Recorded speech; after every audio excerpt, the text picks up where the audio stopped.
a technological revolution storming the world. And now, this day is being commemorated as IEEE Day. Honorable dignitaries and fellow members of the IEEE fraternity, a very good evening to one and all. From the outset, IEEE Kerala Section has been noted for its vibrant activities. Several innovations from IEEE Kerala Section in organizing activities for students as well as professionals were appreciated and replicated by the global IEEE community.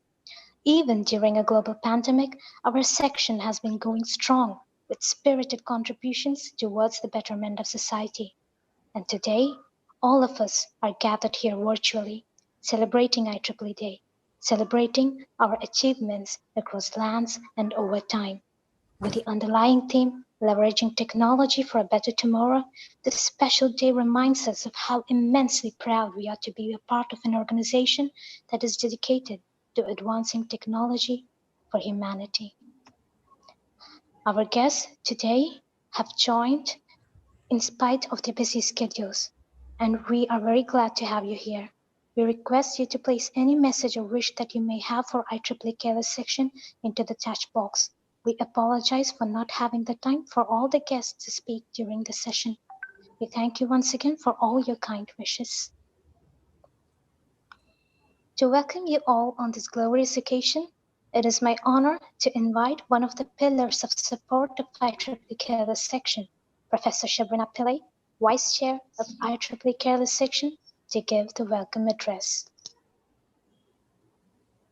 Thank you, Dina, and good day, ladies and gentlemen, wherever in the world you are. It gives me immense pleasure to meet you all virtually with the true spirit of being an IEEE member, not being stopped by this pandemic. And this year, a truly special IEEE Day celebrations to Kerala Section on two fronts, the MGA Outstanding Large Section Award and a bunch of R10 individual awards. Since Kerala Section's inception as a subsection of the then Bangalore section in 1973, and later being elevated as a full section in 1984, Kerala Section has never stopped in spreading out across the IEEE world. It must be during the last decade with Amar sir and Shashi sir at the helm, who took IEEE Kerala Section from a local to a global section. Of course, starting off with an R10 award in 2004, it took us close to a decade to bring those laurels back to Kerala Section. In 2014, with two awards, the MGA Outstanding Large Section Award and the R10 Outstanding Large Section Award. And yet again, in 2020, we are back. Having said that, it gives me immense pleasure to invite the chief guest of the day, Dr. Toshio Fukuda, the IEEE President and CEO. Dr. Fukuda is a jovial person from my encounter with him in 2015 and a very supportive of our activities. Welcome to Kerala Section, virtually though. Dr. Kuk Jing Chun had the fortune to preside over one of our executive committee meetings in Palakkad. Well, that was a time when the executive committee of Kerala Section decided to spread its wings across the borders of Kerala Section. Welcome, Dr. Kuk Jing, to Kerala yet again, but virtually this time. A hearty welcome to all other dignitaries who have joined here today, especially from R10, Dr. Deepak Mathurji, and from India Council, SN Singh ji, other dignitaries from India Council, from R10, and of course from Kerala Section. Welcome again to the IEEE Day celebrations here. We are running very short of time, so over to you, Dina. Go ahead with activities. Thank you so much, sir, for your warm welcome. Let me once again lend my hearty welcome to all of you. Next up, I would like to invite the guiding light of IEEE Kerala Section, our chair, Ms. Sharada Jaikrishnan, to deliver the presidential address. Yeah, thank you, Dina. Good evening, good morning, good afternoon, wherever you are in the world. And thank you so much for joining this event, all the invited guests too from different parts of the world. I'm really privileged to preside over the IEEE Day celebration of our section today. We have been long thinking of a celebration for our team, after achieving the 2020 Outstanding Large Section Award this year. As many of you must be knowing, the uniqueness of our section has always been the joint efforts of our members, guided by life members, directed by senior members, and passionately visualized and executed by the YP team and students.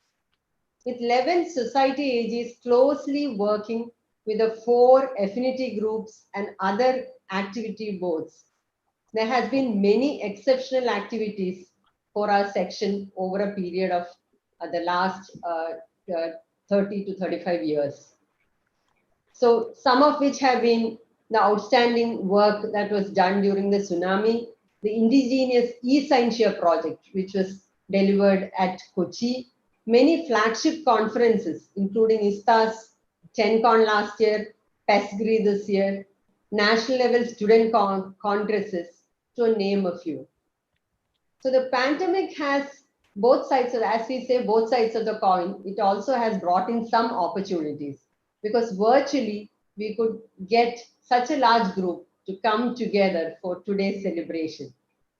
What better way to celebrate than the presence of Dr. Toshio Fukuda, IEEE President and CEO, and also along the times when all IEEE members are celebrating the beginning of IEEE.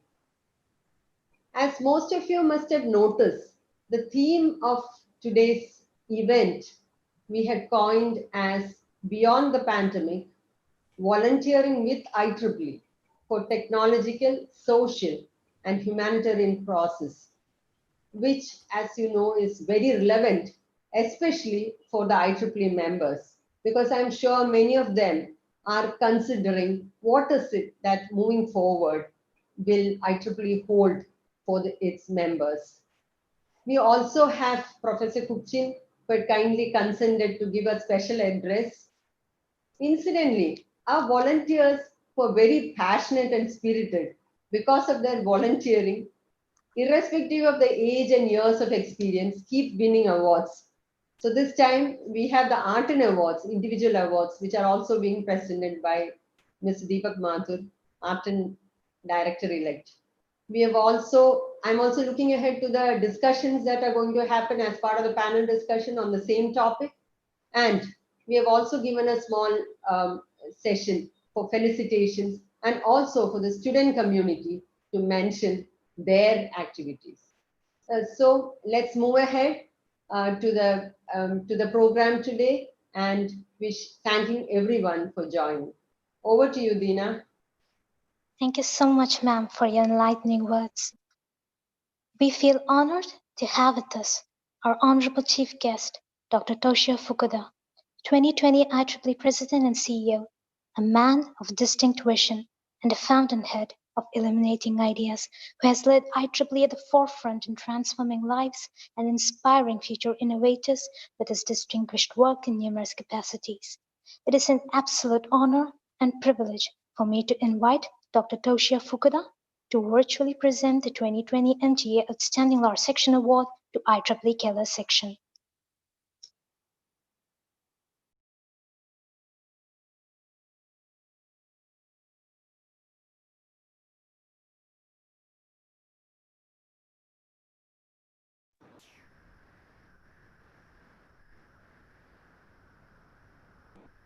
Fukuda-san.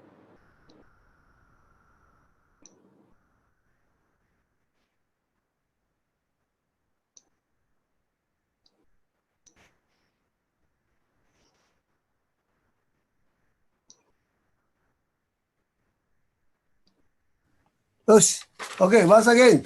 Yeah. Okay. Hi, everyone. Good evening, good afternoon, or it is. I am President Toshio Fukuda. I'd like to thank IEEE Kerala Section Chair Jaya Krishnan-san for her kind invitation to join you today. Can you hear me? Okay, good luck. At this time, it is my great pleasure to announce that IEEE Kerala Section is receiving 2020 MGA Outstanding Large Section Award. Thank you. Thank you. Yeah. Congratulations to all of us at IEEE Kerala Section for achieving yet another milestone.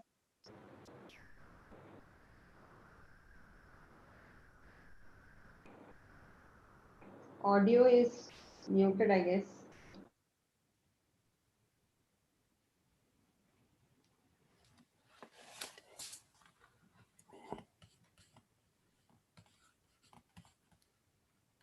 Shankar, we couldn't hear. Shankar, the audio is missing.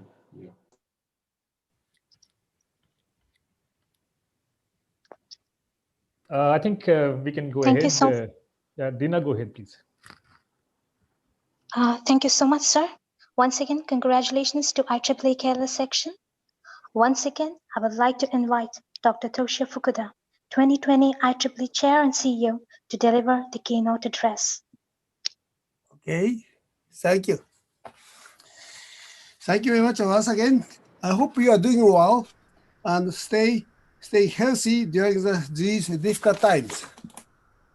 This global health crisis is a unique challenge that has impacted many members of IEEE family. I'd like to thank everyone, members, volunteers, and professional staff for your understanding, flexibility, and strength in these trying times. Yes, these are happy IEEE days, as you know. I want to begin by thanking you for opportunity to join you today as we celebrate Kerala Section IEEE Days. IEEE Day is a celebration of the history of IEEE as well as day to celebrate all great achievements and future successes of our members worldwide. The day commemorates the historic meeting when electrical professionals first gathered to share their technical ideas 136 years ago. As many of you know, the history of IEEE began in the spring of 1984 when a small group of individuals in the electrical professionals met in New York, USA. They formed a new organization, American Institute of Electric Engineers, or AIEE, to support professionals in their emerging field and to aid them in their effort to apply innovation for the betterment of humanity. That October, the AIEE held its first technical meeting in Philadelphia, Pennsylvania, United States. Nearly 8 years later, AIEE emerged with the Institute of Radio Engineers in 1963 to become IEEE today. Launched in 2009, IEEE Day is held annually on the first Tuesday in October. However, celebration and event can extend through first 2 weeks of October. Okay, so next slide, please. Okay, virtually, okay? It is not too late to celebrate IEEE Days virtually. There are many exciting contests, online event going on. The IEEE Days, they offer you discount on member dues of and IELN courses, special lectures in collaboration with societies, tech ethics special online session, history center lectures. Okay, so next is here. Yes, that's very important. I want to talk a little bit today about my vision for IEEE and my hopes for our future development. Our international membership is the heart of IEEE. I have always seen interested exploring new opportunities to leverage technology to empower us to collaborate, communicate, and connect both globally on the local level. So that is very important to attract new members in industry, young professionals, women in engineering, entrepreneurs, students, and so on, needs new ways to engage with ITP through networking and special learning opportunities. Next slide, please. So this is one of my key priority is providing more value to our members, and I believe that education could be key for focus. Continuing education has long been one of the top 5 reasons members give when they ask why they join ITP. In addition, member survey and conversation I have had with volunteer members shows that enhancing ITP continuing education offering could be critical new pillar of member value. I believe that high quality continuing education program can significantly increase the value of ITP membership. Next slide, please. Yes. Moment. So, as the world adapts to new mode of living and the new normal, and technologies that enable us to work, study, shop, and interact virtually have seen a rapid increase in mainstream of adoption. So that we create new opportunity to ensure we are engaging our members wherever they are and meeting their changing needs. First, what a hybrid educational resources can be implemented to support our members' lifelong learning goals. Next slide, please. So the I'd like support to conduct activities reaching out to non-English speaking communities with local language. So it's good to develop translation of ITP resources such as subtitles for videos or webinars on technical subject in ITP field of interest. Also, translate existing ITP resources such as ITP Reach, Tri-Engineering, or existing videos on ITP TV. It's a great opportunity for our major unit to work together around the goal to be trusted sources of education services and resources to support lifelong learning. Next slide, please. So it's important to work as a team. It's important to work together, to collaborate together, that such as momentum between present across operating unit, among board, society, region, section, even chapters. Working together to increase the value of ITP membership. Next slide, please. So this is again to the 20 ITP Region 10 Award. Congratulations for gentlemen Harindra-san and Nandan-san and Samia-san and also Anthony Jose-san. Congratulations. Next. So I thank you everybody to attend this ceremony, and ITP is going always to advance technology for humanity. Thank you very much to listen, to join this ceremony. Thank you. Thank you so much, sir, for providing us with a cross-dimensional perspective on the multifacets of IEEE. We are deeply indebted to you for taking a significant portion of your time amidst your very busy schedule to join us for our celebrations.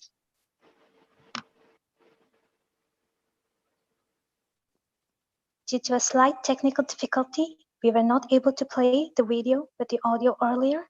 So once again, we shall have a short video celebrating our achievement as the recipient of 2020 MTA Outstanding Large Section Award.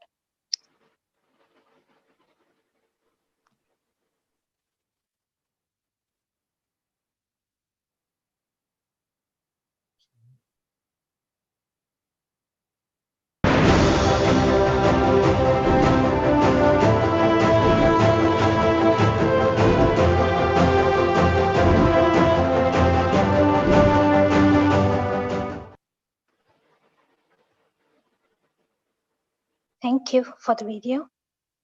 Today, we are joined by a very special guest, an integral member of the IEEE fraternity, an idol of knowledge and experience with many brilliant accolades to his name, Dr. Cook Chin Chen, Vice President, Member and Geographic Activities, and MGA of Board Chair. It is my honor to invite Dr. Cook Chin Chen to address the audience. Hello, can you hear me? Yes, sir. And can you see my screen? Not yet? Yes. Yes. Yes, sir. Okay, thank you very much for the confirmation. Good afternoon. I visited Kerala Section a couple of times in 2014 and 2017.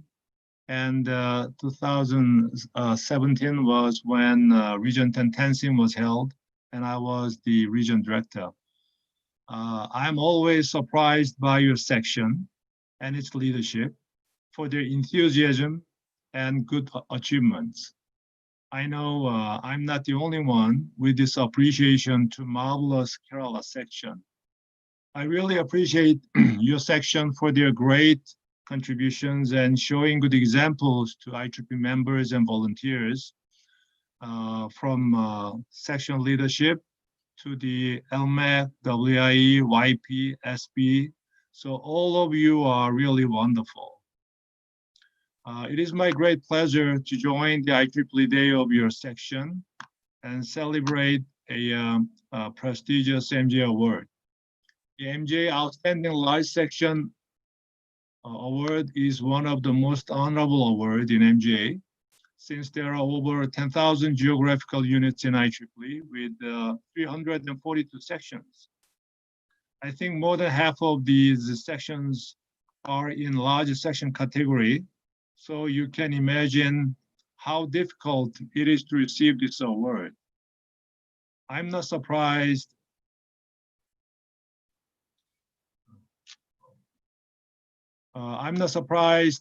excuse me, to hear about this award because you are very well deserved. In terms of membership, Kerala sections ranks 4th, as in this chart, and the largest in India. You can see the tremendous increase in Beijing sections as well, which is 3 times in the last decade. I appreciate the great effort and perseverance of MJ volunteers and staff in this pandemic situation. Without them, IEEE may not provide proper services to IEEE members.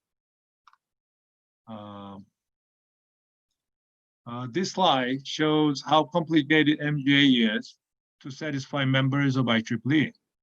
That includes member development, annual membership cycle, and the processing of over 400,000 people. You can reach the IEEE Support Center if you have any problem or issue, and the staff will gladly try to help you. MJ deals with all kinds of affinity groups and students, along with geographical units like section and chapter. And MJ also takes care of the member grade elevation, including to senior or fellow status. IEEE members really enjoy tons of benefits in various aspects, and that covers 170 journals, 2,000 conferences, 400 ILN contents with excellent quality. You'll have various discounts, which are only for IEEE members, and you'll be thrilled by the success stories of many IEEE members in the world and hope for the same. If you extend this page, then you'll make a full of circular benefit diagram as shown in this slide. So please enjoy, all these benefits, they provided to you. Region 10 hosted the last sections Congress in 2017 with a good success and has been waiting for another one this year in Canada. But due to the current situation, MGA had to decide for a virtual one in June meeting. You'll see a great deal of virtual sessions in 2020 and 2021. And the training sessions will be held in January or February next year for the incoming and outgoing section volunteers. And the top 3 recommendations has been announced on September 15, and they are multi-year membership, continuing education for working professionals, and the resources for sections to engage with the industry. I think they are quite important and timely and very suitable, and I appreciate the good suggestions from sections. Again, it is my honor and pleasure to join this ceremony as MJVP and the past regent and director. I hope Kerala section will go further with much more achievements in the near future. Please enjoy the IEEE Day, and thank you very much. Thank you so much, sir, for your illuminating address. Your guiding words will surely help pave path for our future endeavors. In grateful acknowledgement of spirited efforts and contributions of many individuals, I would like to invite Ms. Sharata Jaykrishnan, Chair, IEEE Kerala Section, and Dr. Samir SM, past Chair, IEEE Kerala Section, to deliver the Thanksgiving address. Thank you, Dina. Special thanks to Professor Kubjin and Fukuda-san for being part of this ceremony. And thank you, Fukuda-san, for virtually presenting the award to us.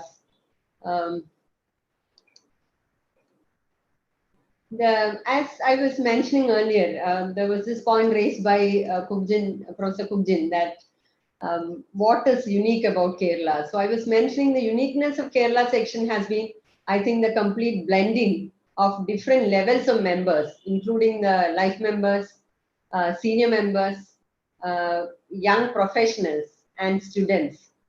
Our Exicom team, who are all part of the ceremony today, always include past chairs who act as a guiding light, including the life members. So this has led us to many best practices, which I thought would be pertinent to mention a few of them here. Many of these best practices, I understand, had been also taken to the global levels. The spoke and hub model of managing student activities was started off in Kerala section sometime in late 90s, which led to having close to 85 active student branches in Kerala. Our number is close to 103, but as of now, almost 85 student branches are very active. Student members have been the core of Kerala section, and this hub and spoke model, we call it the different hubs, actually has helped in moving forward with and coordinating the activities in a focused way. Later on, the stress on humanitarian activities came up along with the 2012 tsunami, which led to such activities also coming up in IEEE, and the formation of the Humanitarian Activities Committee and the board as such. Incidentally, the first site of IEEE was formed in Kerala section. We were the first BAG, Women in Engineering Affinity Group in Arten, and Jyoti has joined today. She was the first V chair of Arten. And every year we keep on taking challenges among ourselves as a team to better up our initiatives and also see that the IEEE goal of advancing technology towards the benefit of humanity is taken care of. This year, we have taken up 2 strategic initiatives, one on industry engagement and the other on academia engagement, to work closely with industry and academia to reap the benefits, joining as a platform between both. Last year, we also had the opportunity of hosting TenCon, the flagship conference of Arten. I'm really, really proud and privileged to be part of this winning team, and so is the great membership part of Kerala section. My special thanks to Fukuda-san, who consented at the very first instant. I just sent him a mail and he came back saying that, yes, I'm ready. Also, Professor Kubjin, I think I got slightly late in informing him, but he was also very ready for the special occasion. I must thank my Kerala section members, all of them, from the stalwarts, many of the leaders here, the young professionals, the small students who are part of this community, all of them. There are also a few people who are always behind the scene, but very vital part of our section activities. They see many leaders come and go, but silently continue their support. They are our office staff. I have here John, Saraswati and Vijayan, who has joined this session today, who has been great support. Two of them actually for the last 22 years, they have been part of our team. So very thanks to all of them. Special thanks to the Exicom team, which includes representation from all society chapters. There are 11 societies, one council, the RFID council, the AGs, and also my heartfelt thanks to all the well-wishers. I can see many people who have joined: Arun, Vigyan, Takako-san, Non-Lisa, Supavati, Celia, Professor Fung, I hope, Nirmal, Vamsi, Asthana sir, Krishnamurti, Singh ji, and many others from the IC India Council. Thanks to one and all for being the well-wishers and also supporters. There were many other who couldn't join, but who had conveyed, like Holly and others, who had always been part of our section and the activities. So thank you once again, all of you, for joining this program, and also to all the members for being so active and vibrant for the IEEE community. Stay safe, everyone. Thank you so much. And I would now like Samir, our past chair, who has been a leader all along into many activities, to mention his thanks to. Samir. Thank you, Sharda. And good day to all the dignitaries, Toshio-san, Kujin, and all other distinguished guests for attending this meeting. It has been a proud moment for IEEE Kerala Section the last, 30-35 minutes. We have been receiving appreciations from the President and CEO of IEEE and MGA Vice President. And in fact, if you look at this decade was a marvelous one as far as IEEE Kerala Section is considered. We have been recognized by IEEE Region 10 with Outstanding Large Section Award 2 times in 2014 and 2019. And MGA has recognized us twice with 2015 Outstanding Large Section Award and now 2020 award. Apart from many other awards for our new initiatives, as well as many individual awards. And this recognition that we have been receiving from the other entities of IEEE are basically very important motivation for our members to work further, to set our bars at much higher levels every year and work towards achieving those goals. And this was evident in many of our new initiatives. To name a few, we had took up the challenge of having the first indigenous kind of installation of e-Scientia in the early part of this decade. And at Kochi, we have had this installation, and that has now attracted about 0.5 million students from various schools and colleges in Kerala and outside Kerala. And when the Kerala was hit with the massive floods in 2018, some of our student volunteers came up with a novel idea of starting a rescue and rehabilitation portal called keralarescue.in, which was soon adopted as the adopted by the government of Kerala as the main rescue and rehabilitation activities portal, and it has received tremendous appreciations from the government entities and from IEEE.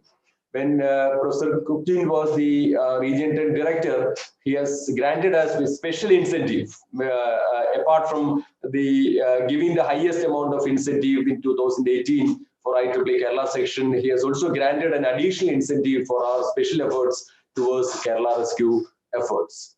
And in 2019, 2017, we have hosted the flagship conference of IEEE Region 10, 10sim 2017 at Kochi. And in 2019, we could host the biggest conference of IEEE Region 10, 10con 2019. And it was basically a conference with a wide range of participation from various countries within and outside Region 10. And in terms of participation as well as revenue, it was set some records. And now in 2020 also, we are very actively engaged in the efforts for dealing with the pandemic that we are all affected in some way. And all these are basically possible because of the continuous supports that we receive from IEEE headquarters, IEEE MGA, IEEE Region 10, IEEE India Council, and other fellow sections. So as 2018 and 19 section chair, I've had the opportunity to work with some of the amazing volunteers in our section ICCOM, as well as other volunteers of IEEE Kerala section. And I thank Professor Toshio Fukuda for granting this award to us, and Professor Kukjin Chun for all the support that was extended during the last 3 years, during the 3-4 years as Region 10 Director, as well as now MGAVP.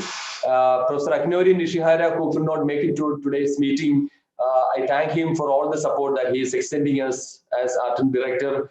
And Mr. Deepak Mathur ji for all the supports that he is extending from India, from Artan as Director-elect. Professor S.N. Singh ji for extending supports to IEEE Kerala section and various members of IEEE Kerala, and all other well-wishers of IEEE Kerala section from IEEE Region 10 and outside, and as well as other fellow sections in India. Thank you all very much for all the supports that you are extending to us, for all the nice wishes that you extend to us. And last but not the least, I extend thanks to all our members, because we have a unique blend of about 80% of student members and 20% of members of various categories. But then our live senior members to the budding student members, we all work in unison in one channel, with one mind of achieving greater laurels for IEEE Kerala section. So thank you all for all the work that you have been doing, and I am sure that you will continue your great work, and I'm sure that all our well-wishers will continue to support us in the years to come. Thank you very much. Thank you, Sharada, for all the leadership activities that you are doing now and in the coming days. And thank you very much. Thank you so much, Sharada ma'am and Samir sir. To the attention of all those present, you'll be asked to switch on your videos right after the next section for a small photograph ceremony. Moving right along, it is my pleasure to invite Professor Sunita PV, Treasurer of IEEE Kerala Section, to present a message with omniscient insight from Ms. Lisa Lazaracasanta, IEEE Chair.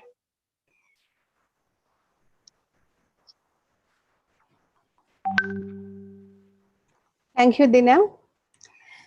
Good day to one and all. I'm proud to introduce a speaker from Global Women in Engineering. And Women in Engineering AG of IEEE Kerala section has established as one of the best battalions available in the whole world. We have been bestowed with many laurels. In 2019, we have received VAG of the Year Award and also the Art and Outstanding V Chapter of the Year Award in the same year itself. And we have 2,300 members and 41 VSB AGs. And today, the V Global Chair, Dr. Lisa Lazaruk, herself accepted our invitation to honor this function with her words. But due to unavoidable reasons, she could not join this meeting. But she has already entrusted us to show her video message. Dr. Lazaruk is a senior member in IEEE. She has earned her bachelor's and master's degree in electrical engineering at the University of Manitoba in Winnipeg and a PhD in engineering science at Oxford. Presently, she is working in the University of Reading in England as an impact development manager. She looks at the effects of research done at the university on areas outside of academia, such as public policy, the economy, and business culture. She has done many programs for Discovery channels, and in 2018 and 2019, she contributed to Discovery's Strange Evidence and NASA's Unexplained File series. She has been an elected and appointed volunteer for the IEEE EMBS since 2003 and Women in Engineering since 2015. In 2016 and 17, she served on the IEEE Technical Activity Board's Strategic Planning Committee, and she is a member of the board's Committee on Diversity and Inclusion. Presently, Dr. Liz is the Global Chair of WE. With the short introduction, I invite you all to view the video message. Thank you. Hi, Kerala Section. Congratulations on receiving yet again the MGA Outstanding Large Section Award. My name is Lisa Lazarick Asunta, and I'm the Chair of Women in Engineering 2019 to 2020. I would have loved to have been able to participate further with your events, but my family and I are taking our first holiday since the lockdown commenced in March, and I won't be available on the Saturday. But I wish you the very best with the event. I'm sure you'll be inspired by the speakers and figure out how you can make your own change in this space for women in engineering and within IEEE. IEEE has been an immeasurable experience in my own life, helping me throughout my career and also helping fuel my passion for change for women in engineering. Thank you once again. Happy IEEE Day, and I hope that we're able to chat some other time. Bye-bye now. Thank you so much, Sunita ma'am, for your kind words. Though she is not present here, I would like to extend our sincere gratitude to Ms. Lisa Lazarick Santa for her very powerful message. Eminent dignitaries and fellow participants, I request you to kindly switch on your videos so we can commemorate this occasion with a group photograph.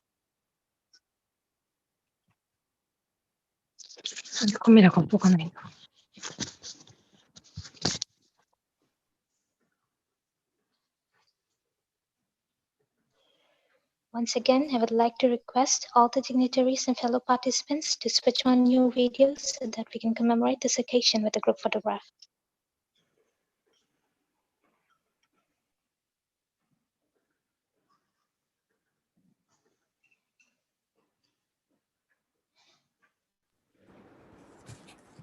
Okay, am I audible? Yes. Yes. Okay, so I request kindly IEEE Kerala Section host to turn off. So we have around 59 participants. So there are 3 slides actually. So kindly bear. So there are a few more who are not in the video. So I request all to kindly switch on the video.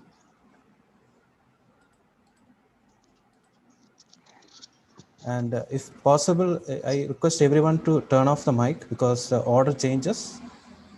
Okay. So a quick IEEE, if you shout out IEEE, it will be great.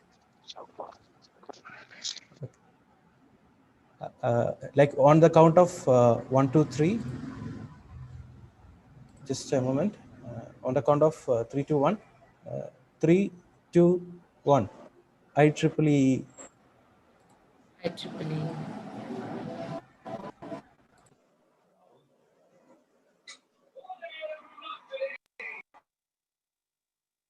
I request everyone to turn off the mic because the order changes. So kindly bear with that. Taking photos, keep your smile.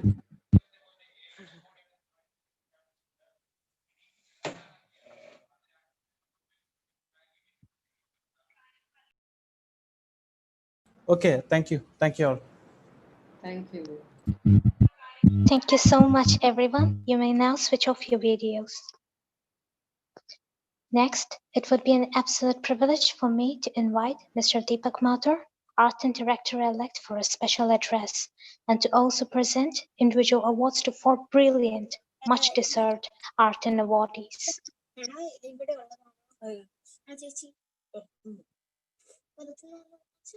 She's not an Indian.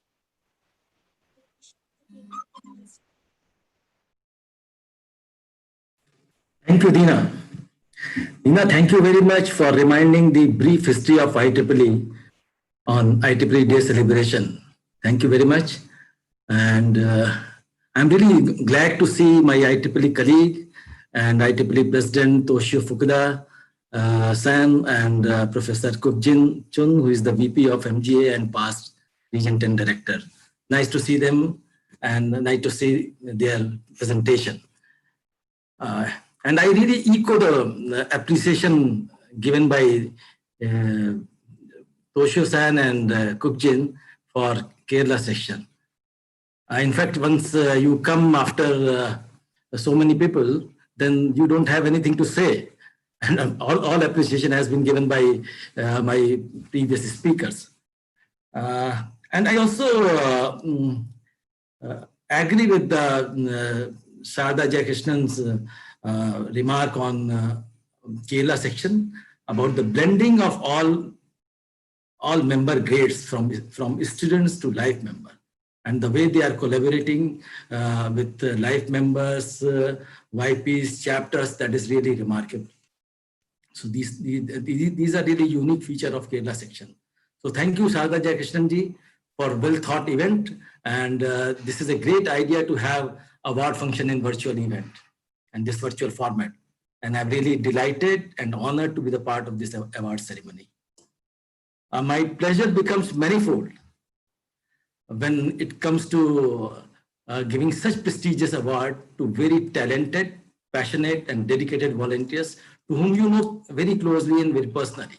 So all these awards are from Region 10 for significant achievement in various fields. So it's a great moment for all of us, especially for Kerala section, whose 4 volunteers are being recognized for individual awards. So many congratulations to all individual award winners and also to Kerala section in promoting these volunteers. So it's a great achievement, in fact. And I've seen Kerala section's excellence in almost every activity, be it student activities, YP or WI or its chapters, all are contributing immensely. It will not be fair if I do not mention the most active affinity group, which is life members. And they are very active and organizing expert talks on variety of popular topics. And they are also collaborating with the other sister societies. And I have been to a few talks organized by life members group, and those were very, very educational and relevant. So I'm happy to see that Mr. Harindra, who is also being awarded for his contribution. So that is the great achievement. And it is not possible for me to talk about Kerala section achievement in such a short time, and that has already been talked by previous speakers. But I would like to surely mention one incident which volunteers of Kerala sections responded, and that was mentioned by Samir. That was the disaster of 2018 Kerala floods. And that was remarkable, the way Kerala section volunteers responded in that. And Region 10 recognized that effort, which Samir mentioned, and Kukjin gave a special incentive for that contribution, and he recognized that even that was the wonderful event. So you are one of the role model section, and many sections should emulate that. And now I will request awardees to come and receive the award and share a few words. So in order to give award, and in fact it is happening virtually, so I would like to invite Dr. S.M. Samir, who is receiving the Region 10 Outstanding Volunteer Award for 2020. Dr. S.M. Samir. Thank you very much, Deepak ji. It has been an absolute pleasure receiving this prestigious award of IEEE Region 10 from none other than you, the Region 10 Director-elect, who has been personally my mentor for many years in IEEE. As IEEE India Council Chair, you have supported IEEE activities of Kerala, and personally my volunteering efforts also. And this is, in fact, the first award that I received in my IEEE volunteering, efforts for the last maybe more than a decade, and that itself is the biggest award that IEEE Artan provides. So it's a great privilege for me. And I extend all heartfelt thanks to all my fellow office bearers who have supported my thoughts, my initiatives, and the initiatives of the EXICOM of 2018, 2019, etc. And I have been brought to the world of IEEE by the founding chair of IEEE Malabar subsection, Professor K.P. Mohandas, and way back in 2008. I remember Professor K.P. Mohandas and his guidance on all activities that I've engaged with. And for this specific award, I thank the office bearers, current office bearers of IEEE Kerala Section for nominating me for this award, and also the endorsers of this award.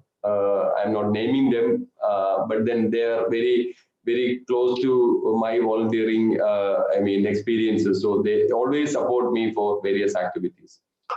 And all members of IEEE Kerala Section, starting from the life senior members to my student members, and above all, I thank my family who have been supporting me for my IEEE activities all along all these years. Thanks to one and all, and thank you very much, Deepakji, once again for presenting this award to me. Thank you. You are welcome, Samir. Now I would like to invite Harindra Alsarji for receiving Life Member Outstanding Virtual Volunteer Award. Please be present virtually. Harindra sir.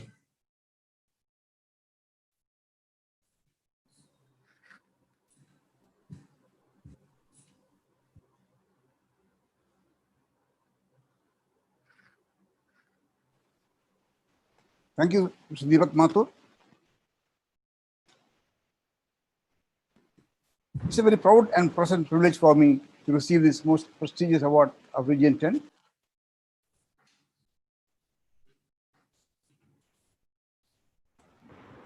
Sir, you are muted, please. You got muted, yeah. Yeah. It's a very proud and pleasant privilege for me to receive this most prestigious award of Region 10. I consider it as a precious award by way of appreciation for the work I have been doing for the past 4 years as a life senior member and as the chair of the LMAC Kerala section. I also deem it an honor bestowed upon the 18 members of the LMAC and their families as well. I would like to dedicate this award to all my mentors and my LMAC colleagues, but for whom this would not have been happened. My deep sense of appreciation and gratitude goes to all my IEEE colleagues for their unstinted support during my 38-year journey as an IEEE member and 26-year volunteering in the Kerala section and the UE section of Region 8. Thank you once again for the confidence you have reposed me and for your recognition of my untiring efforts. Thank you. Thank you, sir. So, Outstanding Young Professional Volunteer Award for 2020 is goes to Nandan, but unfortunately Nandan is not here to attend to receive this award.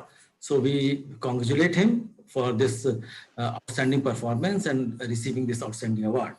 So next, I would like to invite Dr. Vijay Jose.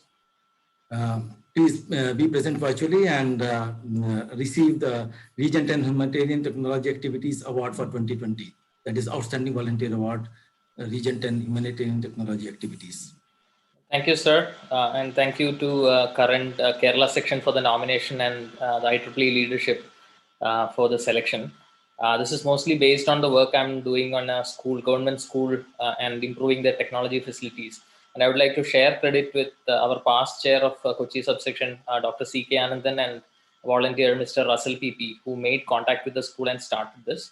I would also like to thank Dr. Mini Ulanat and Suresh Nair sir for all the volunteering opportunities given in Kochi subsection area.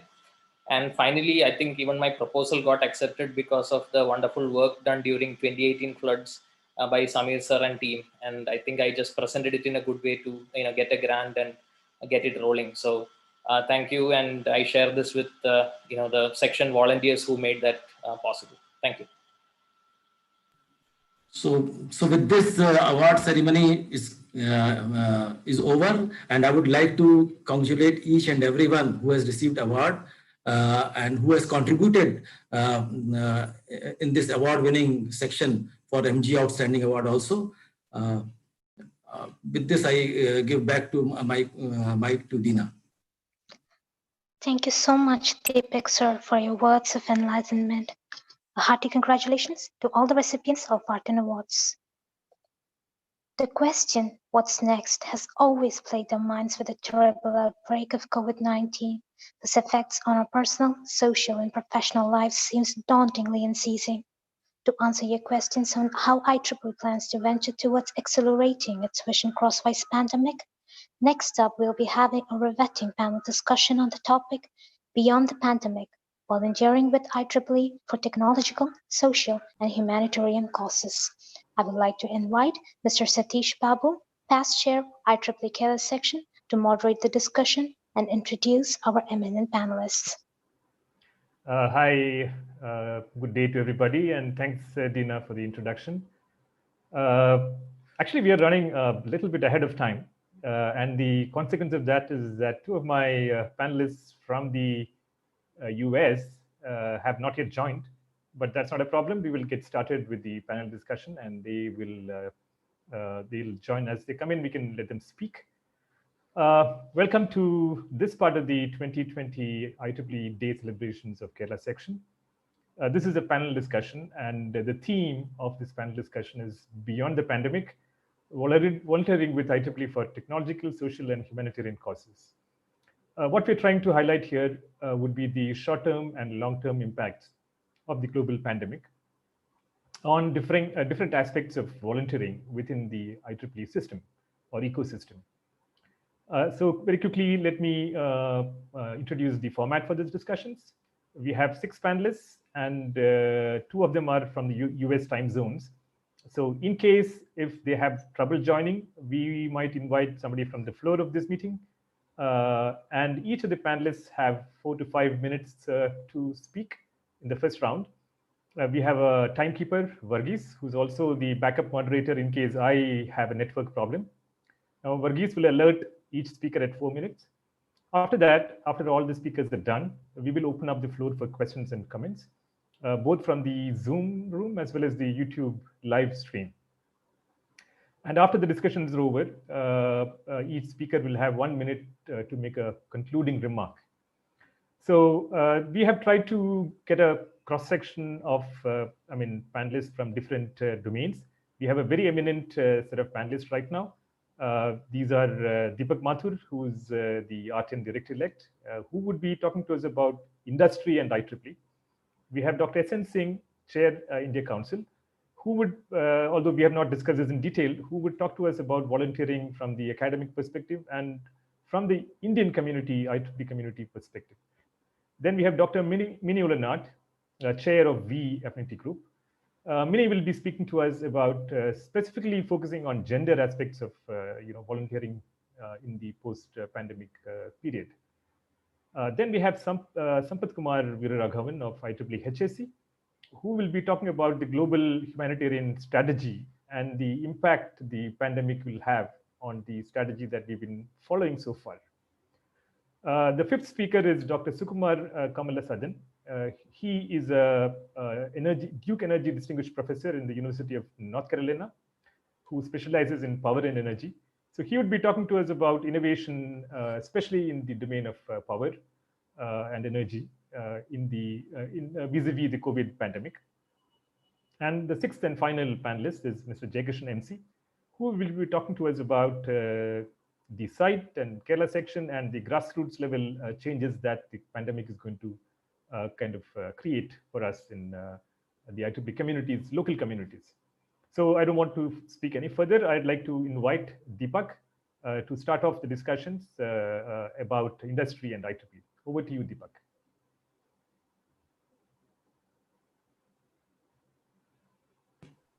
Thank you, Satish, giving me opportunity to discuss this very important topic with fellow panelists. And COVID-19 has really redefined our industries and societies, and the way we work, the way we socialize. And one of the most important concern and challenge before the industry is that, in fact, I would be talking about I would not be talking about the IT industry. I would be talking about the process industry. So challenges before the industry is that how to keep employees safe and healthy at workplaces. And the other question and the other challenge which we are facing, that how to continue to be productive and profitable in current environment where everyone is feeling at risk. So we all were caught unaware in this crisis. So IT industries could sustain the impact of lockdown and new normal, but process industries, the manufacturing sector or the business associated with the production line, where production engineers, workers, and operators are to work on semi-automated plants or sometimes unautomated plants, where they were greatly affected. So it's difficult to make it work from home culture and contact environment in such cases where process industries, process workers, manufacturing businesses are involved.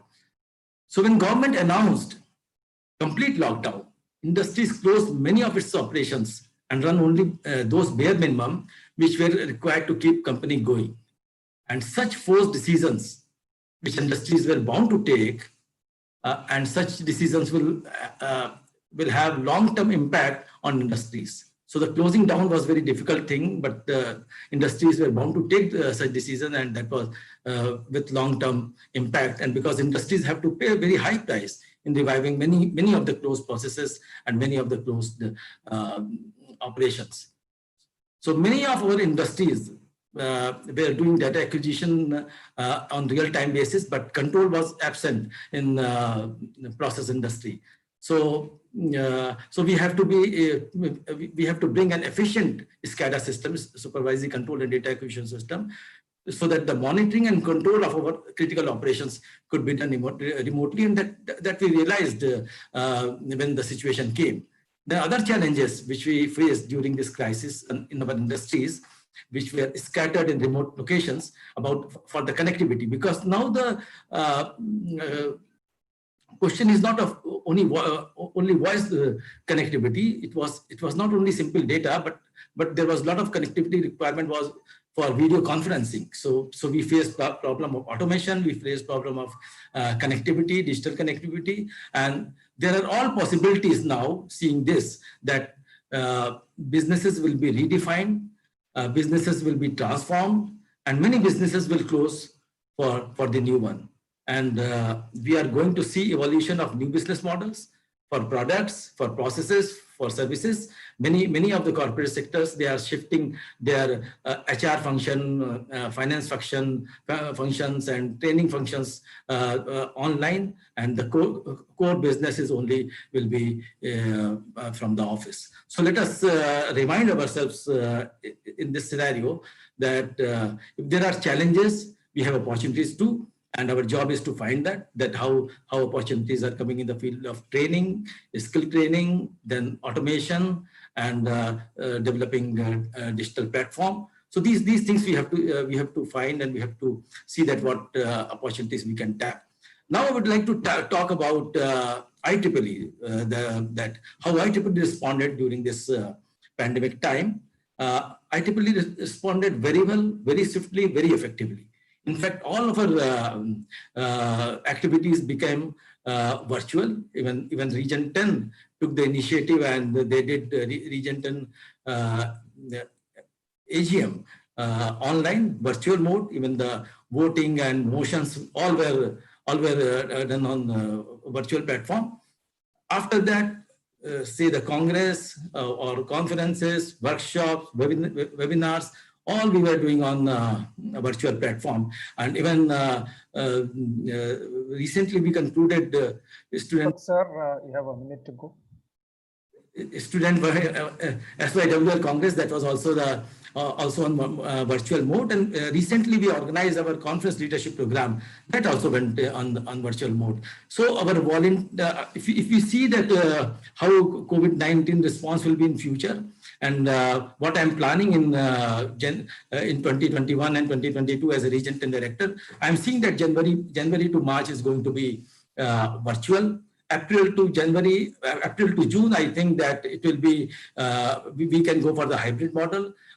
Within your section, within your country, you can have in-person meetings, but I'm expecting July onwards, July 2021 onwards, business will be as usual with new normal. And our volunteers have to adopt hybrid model for all our events. We have to organize conferences on new areas after getting lessons learned from the current pandemic. And we have to come out with new areas of research to find solutions arising out of the current pandemic. And also we should brainstorm on some future research areas too. And we have to spread awareness about the resources being made available for COVID-19 related issues so that it is used widely by our members, our volunteers, and they should be able to take the advantage of resources provided by the IEEE. This is just what I wanted to share as of now. Thank you very much, Deepak, for sharing these concerns, both the impact, the deep impact of the COVID on process industry, as well as the opportunities that it brings up, and also within IEEE, the changes that are going to happen, especially the fact that we have to reinvent our style of working, perhaps, when you look into the future. We now move on to Dr. S.N. Singh, the chair of IEEE India Council, who would perhaps be speaking to us specifically about the academia and also about the IEEE India community. Over to you, Dr. S.N. Singh.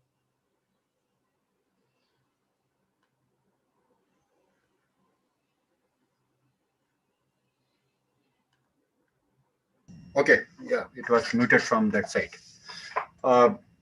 Good afternoon and good morning to all of you, because I can see Kamala Santana is also from US, he has connected. The one of the, I can say that after the opening batsman, Sri Deepak Mathurji, now it is my one down batsman. It's basically very careful about the speaking and the time management. One thing you can see here in this COVID, even though this program is started 5 minutes before, you will not find in any face-to-face function that will start at the right time, even though certainly 2 minutes or sometimes half an hour.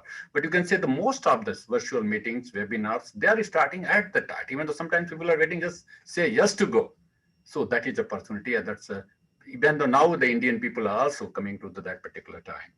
In this COVID, no doubt it is a lot of basically affecting our life, the personal life, social life, economical life, and all our family life. And these are the basically affected. And but no doubt it is a pandemic situation we have to take care. In that, in our personal, basically it may be the economical problem or even the job problem, or those are students, there's education problem that is happening. The education, you know, the last, it's a, I think, worst sufferer sector in this pandemic 19. Why? Because I say no doubt all the sectors are suffering, but this is basically very difficult to fill this gap. No doubt we can give the degree. Degree is not only, but you can say that we are losing the knowledge. The people who are moving so fast. That is no doubt we are going for online, other things. We are talking here and there, but you know, the beauty of the face-to-face meetings are very, very important. And many, many things we are compromising on that. Many, even though students, you know, students' body, normally we force them to study because they are not self-motivated. Sometimes we have to wake them up, which is not happening. So in this pandemic situation, apart from various laws, this loss is also happening altogether. Now, coming to the volunteering, this is no doubt, you know, IEEE has a lot of initiatives, not only in the COVID-19. Before that, we know the IEEE Foundation also gets a lot of money when there was a problem in the Kerala. There's a huge earthquake at that time, the flood situation, and also the earthquake in Nepal. Many, many other our Asian countries, the IEEE Foundation also come forward and to support. And we are having the smart villages. IEEE Smart Village, basically taking the various villages and try to basically showcasing and also to energize the people that they can go for the frugal innovations and other things are happening. In this whole pandemic situation, you will see our students. And as you know, when there is a crisis, there is opportunity. And these opportunities, our students, our other researchers, now they started making a lot of, even though innovations make the cheaper thing so that it can reach to the common mass. And that is one of the things. Because in whole Asian country, including India, where we want everything is very cheap. Those masks, the N95 was very expensive now. Even the mask now it is sold at the road at 5 rupees and 10 rupees, just you can imagine. So it is a very, various people are coming forward. They are taking as a different way of business. And it is also good that it is reaching to the various deprived people. So apart from the site and the humanitarian activities that we are having in all the 12 sections, which HSE and the site groups are basically there in the all 12 sections of India. And they are trying to do their best wherever this need is required. Dr. Singh, your audio volume has suddenly gone down. Did something happen there? Okay. It is still very faint. I don't know, because so I think that nothing happens. Okay, go ahead then. No problems. Okay, I'll speak slightly. Now it's better. Because we are the teachers, so we can also, without mic, also we can speak. So, because it is only, this is a disadvantage that I cannot hear what my sound is going that side. Correct. Suppose you are speaking in the class, sometimes you can realize what you are speaking. Right. So it is good. So I think in the whole India, it is one very united, and this time the IC is basically in a very coherent way, and we all are competing in a very healthy competition, I can say. Each sections are competing each other to give the best to the volunteers, best to our valued IEEE members, and that is the mission and vision of our IEEE, where we have to advance the technology for humanities. And that's basically humanitarian technology and other things are coming forward. I wish that's the Kerala section already. They are doing excellent, because that in also when there was a disaster of the flood, there's a lot of problem. They help and they reach the IEEE was, even the villages also. And at the same time, whenever their problem occurs, they are coming forward. Their HAC is very active. And of course, you can see by their awards, this is large sections and other things. No doubt, if it will be every year, it will be given. There is no condition, so every year they will be getting. Because there is a gap of 3 years, and also it stops. Because if you are getting after 3 years only, you can be eligible for this award. So thanks Kerala section, and let us have some questions at the end of this, then we'll debate. Thank you very much.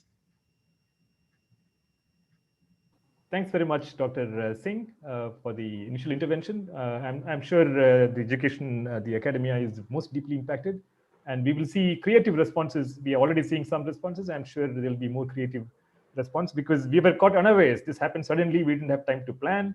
But now that we have time to plan, maybe we will come out with more creative solutions. We now move on to yet another invisible, aspect of which is not normally visible, which is gender. The COVID seems to have hit people in an asymmetric way between women and men.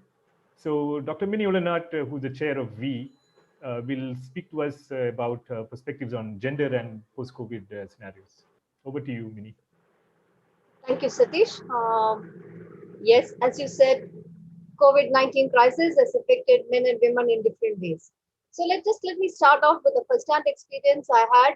I actually returned from New Orleans, attending the committee meeting, reaching home during early hours of March 11th, the day which WHO declared COVID-19 as pandemic.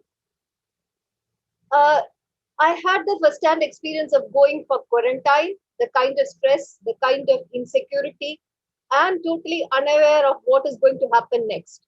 So, with that intro, let me just get into the real topic of challenges and opportunity. Challenges, I guess my previous speakers have already told. Job loss, financial crisis. I think this has affected more on the women more than men. Work from home created a new normal and new challenges also. Gender-based differences increased sharply. Family supporting system was put into a new crisis because children are not going to school. More and more people are working from home. There is no time difference between whether you have the work within your as usual and your official thing. So the story goes on, and now would like to share two case studies of what we have WIE Kerala section has done, and which I'm really proud of. So as usual, every year we start off with activities. So I would like to introduce a new initiative which was started off and is still continuing during this period. It is called Venus. It all started with learn something from home, like work from home. That was the first idea when volunteers had brainstormed. It started off as a campaign, an initiative exclusively by WIE volunteers, student volunteers led by WIE professional volunteer. I'll just give you a brief background. After the Women's Day celebration, there was a call for volunteer floated. They wanted to do something real, and 32 volunteers from 13 different colleges, all be members, has been working consistently for the last 7 months continuously, starting from March, and they are without any break, and they have reached out to many entrepreneurs in an unorganized sector, and every week they are coming up with a learning tape. She speaks and she talks. See, there has been a lot of professionalism involved in the kind of activities which has been taken up by the volunteers who are in the second year or third year, which is not exposed, who are not exposed to these kind of things earlier. And when I was invited for this panel, I had taken a survey among those volunteers, and all of them in one single word had mentioned to me that it actually boosted their morale like anything. They got a lot of opportunity.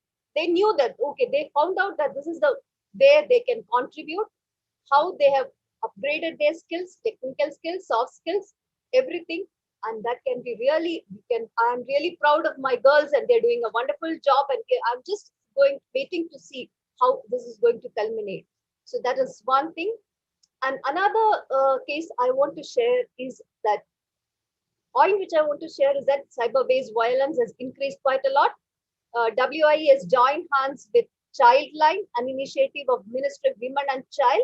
They have asked us to we are in the process of training Childline volunteers on how they can help their students. We are actually training the volunteers, not the children directly. And during these periods, we have been doing a lot of collaborative event also, which I feel has been an opportunity for us, collaborating with Gujarat section, with Mumbai section, and also some other sections have come forward telling that they are also interested. So that is a new kind of normal which has evolved because of this pandemic, I feel, because of this virtual activities. And now I think this year we have been mostly working on health series, cybersecurity series.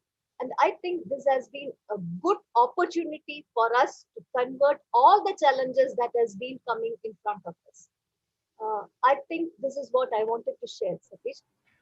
Thank you very much, Mini. It's very useful, and I'm aware of the first project that you mentioned. It's very. I had also participated in the meeting. It's quite extraordinary to see these young women, ladies, volunteers. So it basically, sees the opportunity during lockdown to do something creative within women, led by IEEE women volunteers. So that model is actually very interesting. We now move on to Sampath Kumar Viraraghavan, who has just joined us. So thanks, Sampath, for we are aware that your time zone is very different, and this must be a very extraordinary time for you. Sampath is a part of the HAC, and he'll be speaking to us about his perspectives on how the COVID pandemic might impact the strategy followed by the global HAC. Over to you, Sampath. Thank you, Satish, and greetings everyone. And Sampath Viraraghavan, the Global Chair of IEEE Special Interest Group and Humanitarian Technology, also called as SITE. First of all, I'm thrilled to join this panel today, and my IEEE Day celebration wishes to all the great volunteer leaders in Kerala. It's always heartening to see and join the panels organized by Kerala Section. They have always been pioneers in leading this kind of efforts. So kudos to you all. It also reflects on you guys for winning the MGA Law Section Award this year. So it's a really proud moment. So really want to congratulate each one of you for that. So with that said, sorry about the little delay at my end. I thought for some reason the panel was at 4:15. So glad to be here and amazing to hear Professor Mini, speaking about some of the great efforts there. So coming back to, the focus, right? I mean, I wanted to focus on few items here, primarily focusing on how the humanitarian engineering programs like SITE or HACK offers a transformative opportunity to convert some of these development challenges into seeds of innovation. Now, with that said, we are meeting at a very important point. This pandemic, has definitely created more significant sustainable development challenges. Now, before the pandemic, we all know like close to like 700 million people were living in poverty across the world, and 1/3 of world's food is wasted, and nearly 3 billion people lack cooking fuels, and 4 billion people were not connected to internet. Now, with the pandemic, the situation even got worsened, right? I mean, UNESCO estimated and they reported about 1.25 billion students are impacted by this pandemic, where they are not able to not only to go to the school, it poses a serious threat for attaining the quality education, which is one of the critical SDGs goals. And similarly, if you look at, in terms of, job opportunity or creating equal opportunities for, marginalized population, really about 25 million people are going to lose their job, especially in the informal employment sector, right? And the World Bank already has estimated that the crisis is going to push some 11 million people into extreme poverty. So definitely, I think this is a very challenging time, enforced by the pandemic. And ultimately, we need the global solutions to tackle these grandest challenges facing our planet and future generations, right? Without addressing these challenges, our story of growth is going to be incomplete, and we have a lot more to be offered. So in that context, I think the IEEE humanitarian activity as well as HACK, I mean, the traditional model has always been like, folks will, work with the local volunteers will work with the local community. We identify a problem space, and then they will formally submit a proposal to us, right? Now, we sensed actually, I mean, this is a much grander, opportunity for us, because especially the intersection of technology, community, and sustainable development, it provides an awesome opportunity for innovation. So in April, as soon as we started seeing the trend of COVID, I mean, we changed our strategy. Instead of going like two different paths for soliciting proposal, Hack and Site basically came together and said, look, we are going to do a joint proposal, and we want to magnify our impact. I mean, how do you magnify the impact? Is to give more opportunities for volunteers, right? Especially the pandemic is restricting our mobility, our ability to participate in in-person meetings and so forth. We really wanted to carve out a novel approach where we don't want to put our volunteers into risk, right? But at the same time, we should enable them to have a global platform, a global program, which will enable them to exercise their technical skills, their mentoring skills, and so forth, right? So that's what we did was we quickly, observe this challenge, and we kind of re-strategized our approach, and we rolled out a joint program where we said we will provide up to $5,000 to foster, innovation thinking, specifically from the sustainable development space, actually. And what happened? I mean, we did 2 calls this year, and last year side we had a record-breaking growth since its inception. But this year we were tremendously happy with the kind of response what we got. So we received more than 220 applications, from IEEE volunteers across the globe, and we funded 75 proposals in the first stage, actually, first call for. And we are again like the second call for should be on shortly. So we're expecting about 100 minimum, at least 100 proposals to be funded this year, which is probably like we're seeing here about like 6 or 7 times growth. And probably this is like much higher than the cumulative amount of support we have provided to our volunteers in the last 10 years. So we seized the opportunity, and not only we stopped there, now we also have to work backwards, thinking purely from the standpoint of, what else is needed for our volunteers, right? So we have crafted this, school of thought of creating, community of practice, where we closely looked into all different projects that have been proposed by our IEEE volunteers at the grassroots level. We started putting them into different buckets, and then we started assigning mentors. We started assigning leaders, and we wanted to make sure that we provide a proper channel for them to be guided, so we can reduce the execution risk.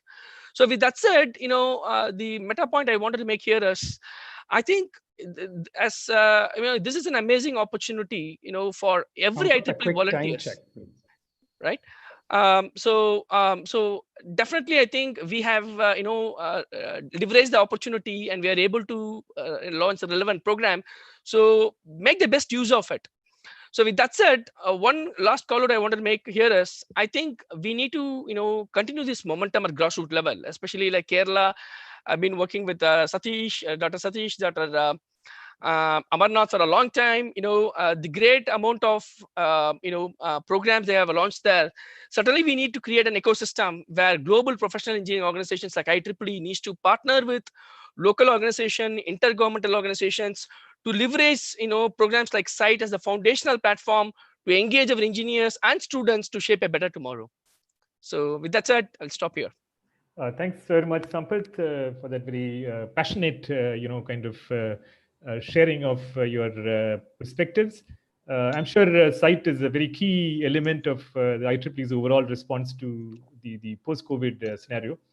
And I'm sure there'll be questions that the audience might want to pose or raise. So at this point, before I move on, I'd like to say that anybody with questions may please post their questions into chat. After we finish the next two speakers, we will take on these questions and open it up for the panelists to respond. So with that, I will move on to Dr. Sukumar Kamalasadan, who's from the University of North Carolina, and he specializes in power and energy. And over to you, Dr. Sukumar, for your perspectives. Thank you. Thank you, everyone. Good morning, good afternoon, good evening, wherever you are, since being virtual. So I think it's an opportunity for us all to meet in a virtual platform. Again, thanks for inviting me for this discussion. I would also like to thank the whole Kerala chapter for their achievements. I think I heard some of them. I'm not sure all, but I think there's a great amount of work and activity going on. I have been got an opportunity to participate in some of them. So the topic that has been given to me is talking about energy sector and the impact of energy sector during pandemic and then post-pandemic. So I've been working in this energy-related area, power system and power and energy sector for last 25, 30 years. The energy sector by itself before pandemic, it has been evolving into in a different way, and we call that as a smart power system or smart and energy power system, right? In that context, there was a very big push to include renewable energy resources to power grid or power system, which is to go away from fossil fuel technologies. And actually, the main focus there was zero carbon or carbon neutral, not having carbon-based, or energy resources, which has got a big impact on climate and climate change. So this push has been happening in a different way in different parts of the world, in different countries, in different shape. And IEEE has been spearheading this for several different activities, including in every different society. So I'm a part of Power and Energy Society, Industry Application Society, Industry Electronics Society, and Power Electronics Society. All these societies have been spearheading in the context of moving ahead from power grid to go beyond fossil fuel and then look for renewable energy resources. So the challenge there, we have been facing how to integrate renewable energy resources onto the power grid. Right now we are at a 10%, 11% mark for the renewable energy resources integrated to the power grid. Being the renewable energy resources are sustainable, we want to include that, but they are very volatile and dynamic, and they are intermittent in nature. So there is a challenge in including that generation mix to the power and energy sector. And people have been working really hard to digitize the power grid, to capture the renewable energy as much as possible, but at the same time, taking care of the challenges, which is actually fluctuating energy generation resources, right? So this was a pre-pandemic. Now, when we started having this pandemic hit, of course, there is a need for energy, because without that, you cannot do any other services like healthcare, especially the care during pandemic. But now the challenge is that during pandemic, we had changes in the electricity demand. So people started utilizing or having electricity demand in a different way. So strategically, we used to operate the power grid, our power energy system, looking at the profile of those demand, which we already know beforehand, which means that we kind of have an idea how the demand will be, right? But now we don't have a way to assess or understand how the demand will be, because there is a little bit of a difference in demand pattern and the demand change, as well as a little bit of opportunity there for taking care of this during pandemic, right? Now, how do we go beyond the post-pandemic? So just wanted to give you 2-3 perspectives what we are working on currently. One is actually how to include the generation mix into the system so that that actually has a climate change in effect and also has an effect on health and healthcare. And at the same time, how do you take care of the changes in the energy consumption or energy consumption pattern, right? How can we deliver this energy to, beyond a normal usage where we used to have? So that's the first thing. So which means that there needs to be a better way of managing electrical energy or energy sector or improving the energy sector post-pandemic, considering the changes what we have in pandemic, right? The second part which I wanted to bring in is the humanitarian services, which we have been, bringing in. So IEEE has IEEE Smart Village activities and activities for delivering renewable energy power in the developing countries and in different parts of the world. So that effort has got a new meaning now. Why that has got a new meaning? Because of being in the situation what we are currently in, there is this real need for having people to get energy resources with them during this time and beyond, right? So that is the second part which I wanted to bring in. And that push, basically, which we had before, has a new meaning. Now, what is opportunity here? The opportunity in the sense that we can work together globally, being virtual and being connected, and then real meaning for that connectivity, not just connectivity in the context of cyber, in the context of delivering information from one place to another, but also the connectivity in the form of humanitarian care. So that has actually improved us to go to think beyond and then look into what we need to deliver. So I think I just wanted to bring this 2-3 important points and then again, thanks for inviting me for attending or presenting in this panel. Thank you. Thanks very much, Dr. Sukumar, for those insights. The energy sector is perhaps something that is already undergoing transformation before the COVID, but that transformation is going to be, on a different trajectory. Definitely, the use profile has changed, and there are opportunities also perhaps in the energy sector. We now move on to Mr. MC Jayakrishnan. But before that, please enter your questions into chat. I see the one question already. There's another question received from the other YouTube side. So we move away to the next speaker, which is the sixth and the last panelist, Mr. Jayakrishnan MC, who chairs SITE in Kerala section. He's going to talk about the perspectives from the grassroots, especially in Kerala's context. Over to you, Jayan.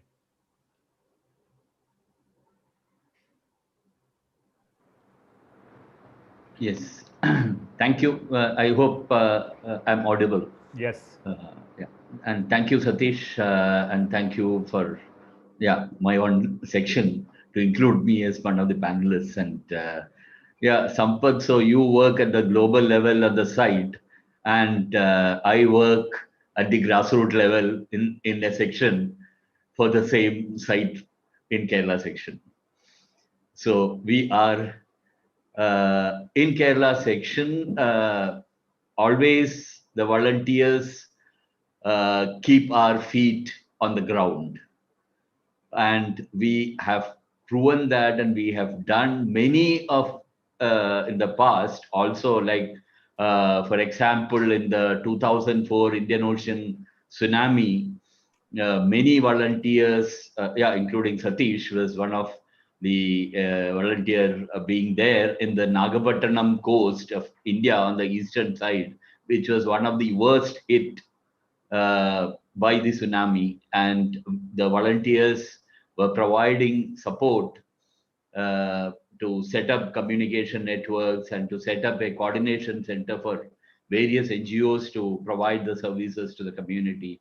Then when the very bad, devastating earthquake of 2015 in Nepal, along with the ARTEN members, definitely the Kerala section members were also there, and section as such provided a lot of support to the rescue and rehabilitation efforts, which is again a grassroots level intervention. And Amarnath Raja was part of the team of R10, was leading and providing the solar based electricity to a very remote village on the Himalayas in Nepal. Then when the Kerala floods, yes, all of us know, and maybe most of you also know about the whatever that we have provided to the society. That is the student volunteers of Kerala initiated a website which become the official portal of Kerala government to coordinate various support activities during that flood. And also we have provided electric boards for bringing back power to various homes when the electricity boards, meter boards were damaged by floods. So then programs like Shastra Vismaya, which is to provide science and technology education to women who are kind of staying in various shelter homes across the state. So at global level, like the Nepal earthquake, and in the national level, in the tsunami and floods and various Kerala programs. So we always keep our feet on the ground and provide support at the grassroots level. Whatever that engineering support that we can provide through the IEEE volunteers. And when COVID-19, the pandemic started to settle in and hit even our own state, maybe initially very slowly, but in the due course now, I think it is at its peak. But we have initiated various projects by various groups within Kerala section, like under the banner Breath of Hope banner, there were around 9 or 10 products from ventilators to protection covers for people were introduced and being manufactured, which many of them are in the stages of many are provided. Then another group of volunteers provided some robots, created some robot and provided support to the hospitals at public hospitals in the northern part of Kerala. Then we have started a portal where the engineers who are ready to volunteer during the pandemic, we have gathered all that and made a volunteer pool who can be trained and are ready to provide support in the society wherever that is required. Like hospitals definitely require some engineering support for maybe maintaining the machineries or even maintaining the electric power in the hospitals or COVID related centers. Then Mini right now has explained about the great initiative by the young professionals in the Cochin area, providing technology or skill training for various women who are providing various services, and they are digitally empowering them. So even during the COVID situation or during the COVID period, we have initiated, and yes, Sampath might be knowing that out of the 75 that Sampath was listing 9 projects were from Kerala, and we were one of the 2 came on top with number of projects that were funded by the IEEE HAC for the COVID, for supporting the COVID-19 initiatives. So that is what our contributions are during this pandemic and at the grassroots level. And in the future, I can see definitely the paradigm of development or the sustainable development may change in the future. That is, the requirements of the society may take a different turn or different trajectory.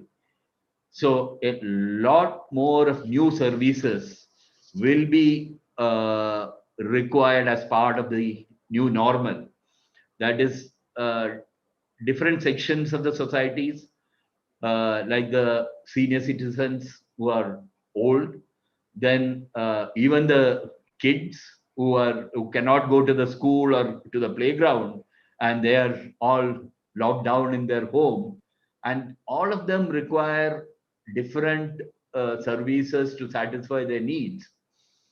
Like seniors Jen, will a quick definitely time find check. it difficult to learn, understand, and use the new digital devices or services, and definitely require a lot of support or providing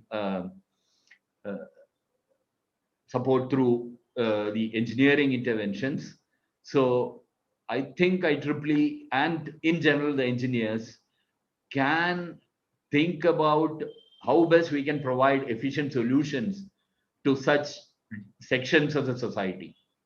So going forward, I think economics may not be the only divide, though that might multiply the impact of the divide, but there may be many other parameters influencing the divides in the society, and definitely on the underprivileged side, all these impacts will be exponential or a lot more.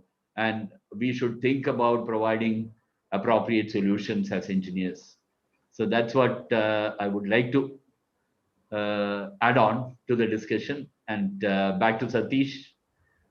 Thank you, Jen, for those very insightful comments. When you look at from the grassroots level, look up, the digital divide does, feature. In Kerala, there was this very famous picture of a little girl studying after climbing to the roof of a house, because that is the only place where she could get the signal for her mobile device.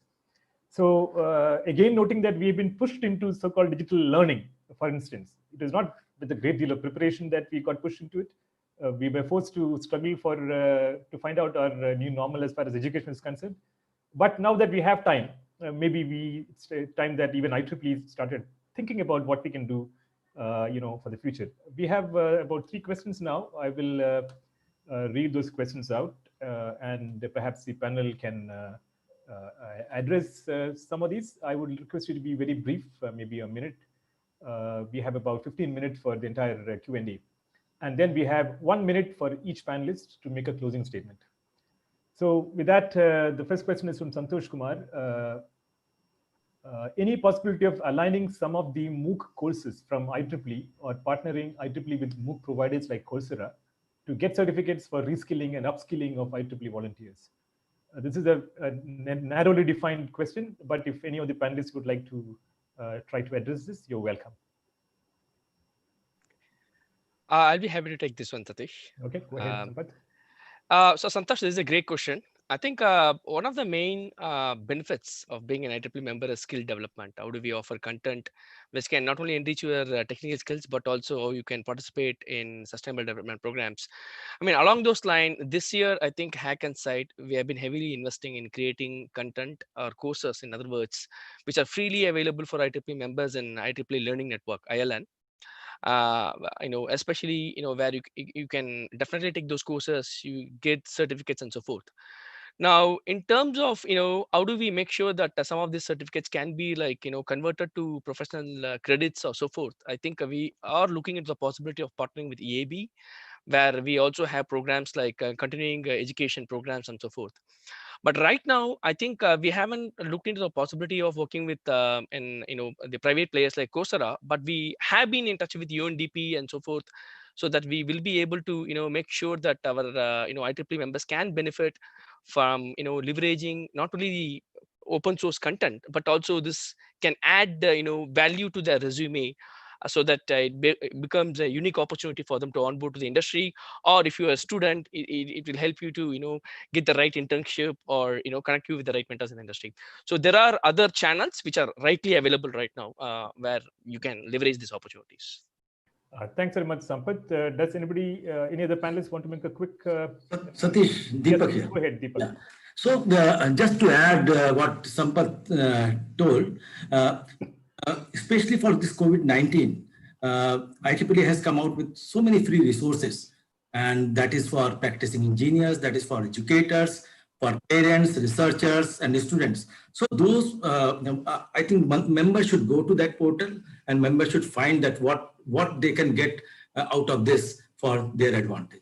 Just to add this to Sampath. Thank you. Thanks, Deepak, for that. Yeah. I want to add here. Yes, go ahead. Yeah. Basically, as you know, in India, already our Ministry of Education already has a portal, and they are giving a lot of things on the MOOC, and they are making the compulsory in the engineering education. And already we got the mandate that we have to go for at least 10 to 12 credit should come from these MOOC courses.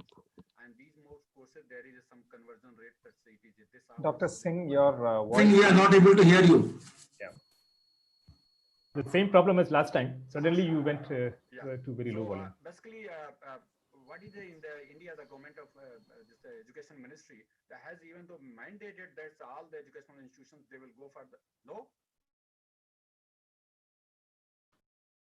Go ahead, please. We can hear you, but very faintly. So now we can't hear you. You have gone completely off. It's muted, sir. I think. Now it is okay. Now we can hear you at least. Please go ahead. Maybe I can again refresh this.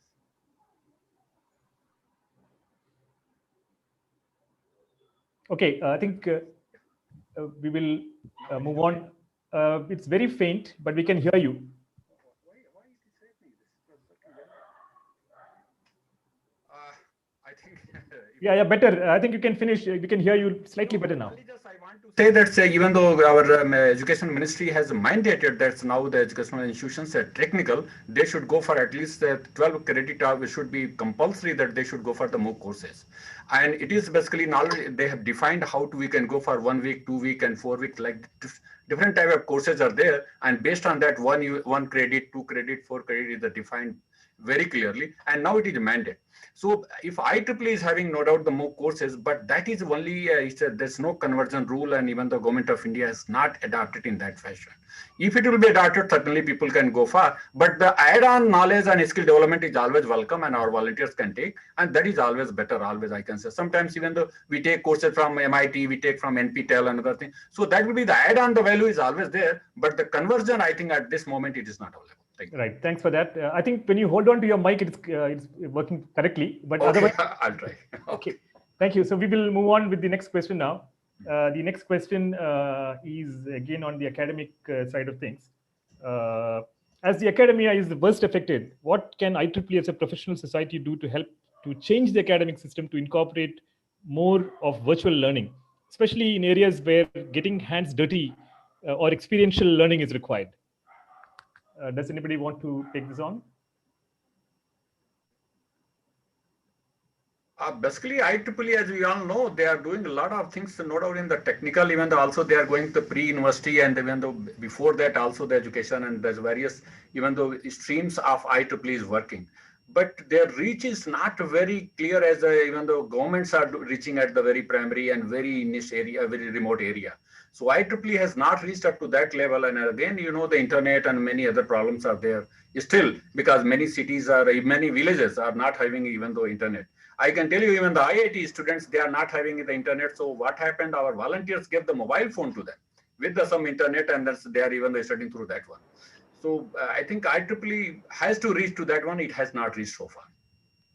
I think one of the project done by Kerala, one of the colleges, site group in the Kerala section, we have made a single teacher school in the tribal village, which is a very remote village in Kerala, where we had the first site camp in 2013. And this year, the same college has provided and made a smart classroom with all the gadgets or electronic support system for the students to learn and the teacher to use.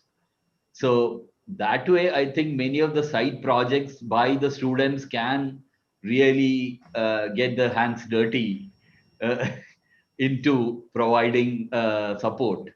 And the Kerala's section Academia initiative can influence the universities to bring up or change in the curriculum. Thanks, Jen, for that. So the next question is, I think, partially already answered by Dr. Sukumar. This is about the changing profile of use of power that Varghese has raised. Dr. Sukumar, do you want to further refine that answer? Yeah, so no, thanks for, I think it's an important question. So it actually depends in several places. And I think Professor Singh has commented in the India perspective.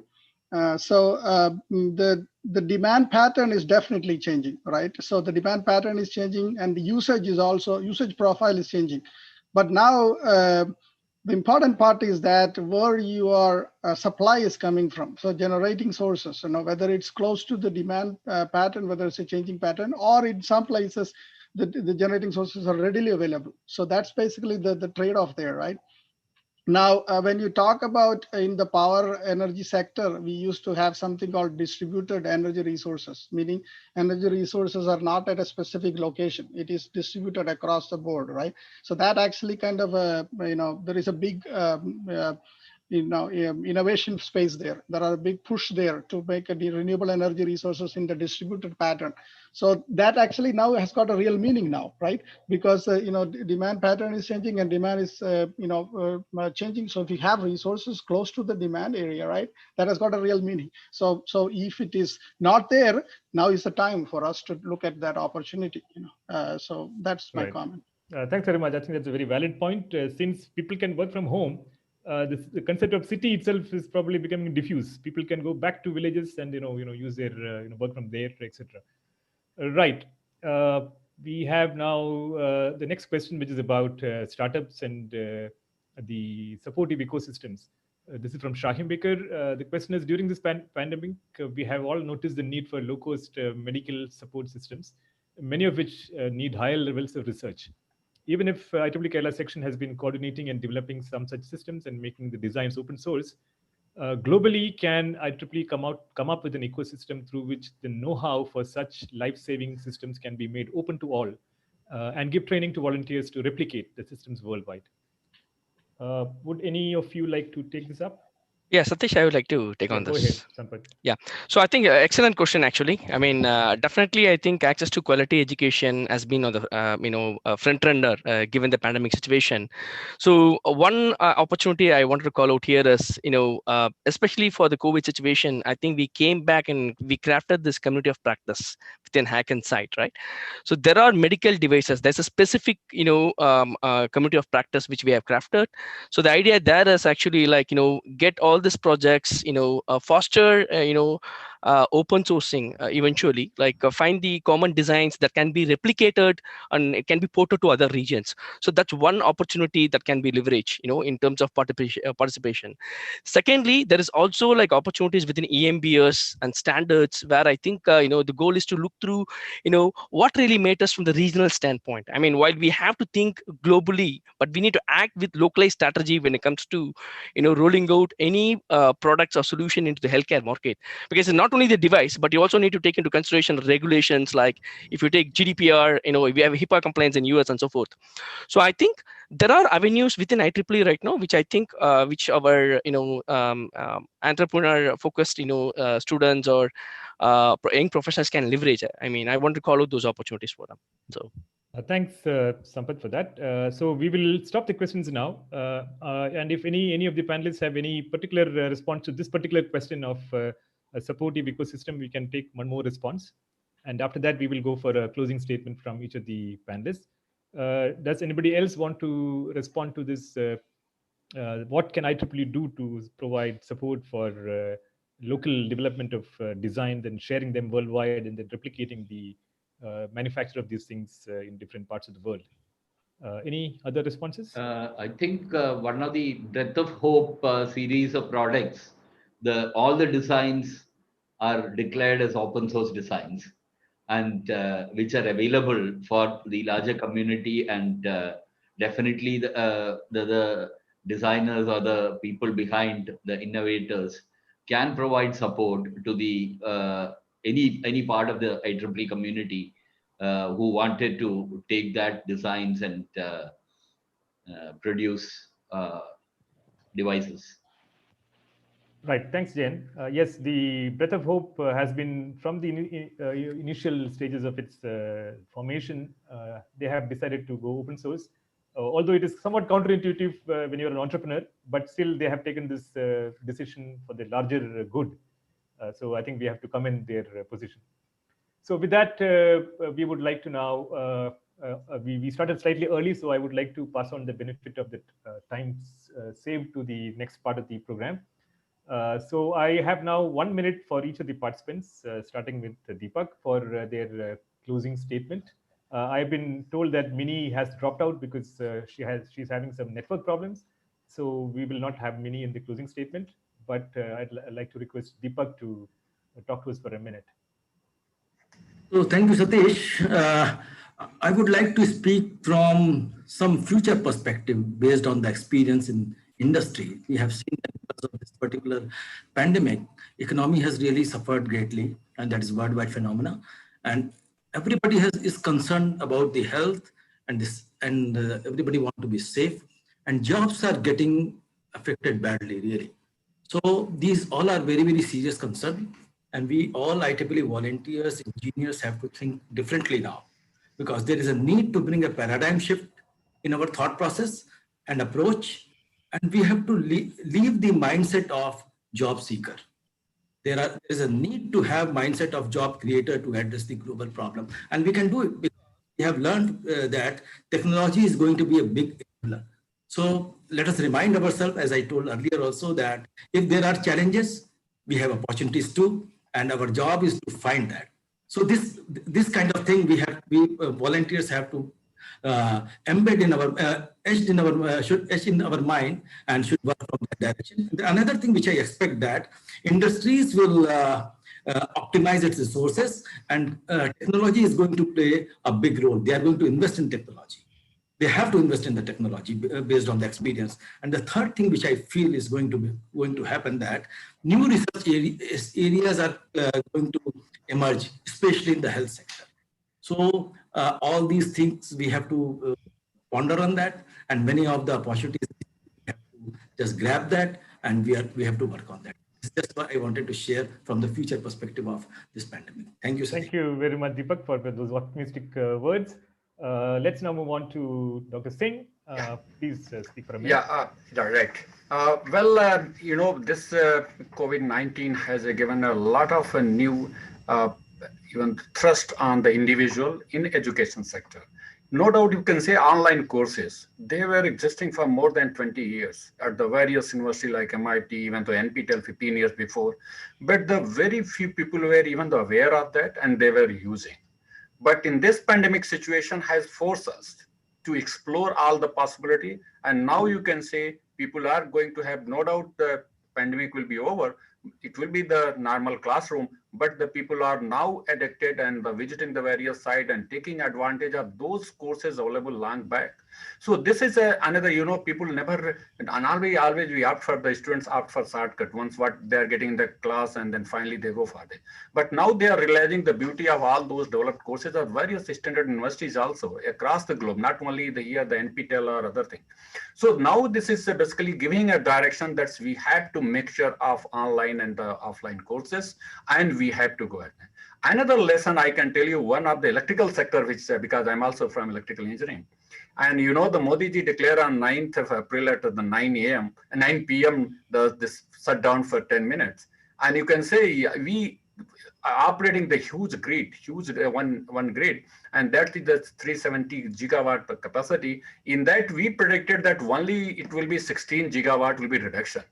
But what happens, it was 31 gigawatt. And you can say in that drastic decrease, even though 16 gigawatts managing in the 10 minutes, it is also a very Herculean task, but it was doubled. And still you can say the grid was maintained because we were alert and then we managed. So that lesson and how we can, because in usual case, you cannot get this opportunity. So how to manage the grid. So we got and we managed, and now you can say we learned a lot of experience with having the PMU at IIT Kanpur, one in the IIT Bombay, and we just give a complete analysis that you can say how we can manage our grid. And thank you very much. You can say this is also an opportunity. Thanks very much, Dr. Singh. That is a very interesting episode that we had earlier. Over to you, Sampath, for a minute. Yeah, thank you, Satisha. So, I mean, I wanted to quote Leonardo Vinci here. I mean, as I conclude for my concluding remarks, I mean, the quote says, like, I've been impressed with the urgency of doing. Knowing is not enough.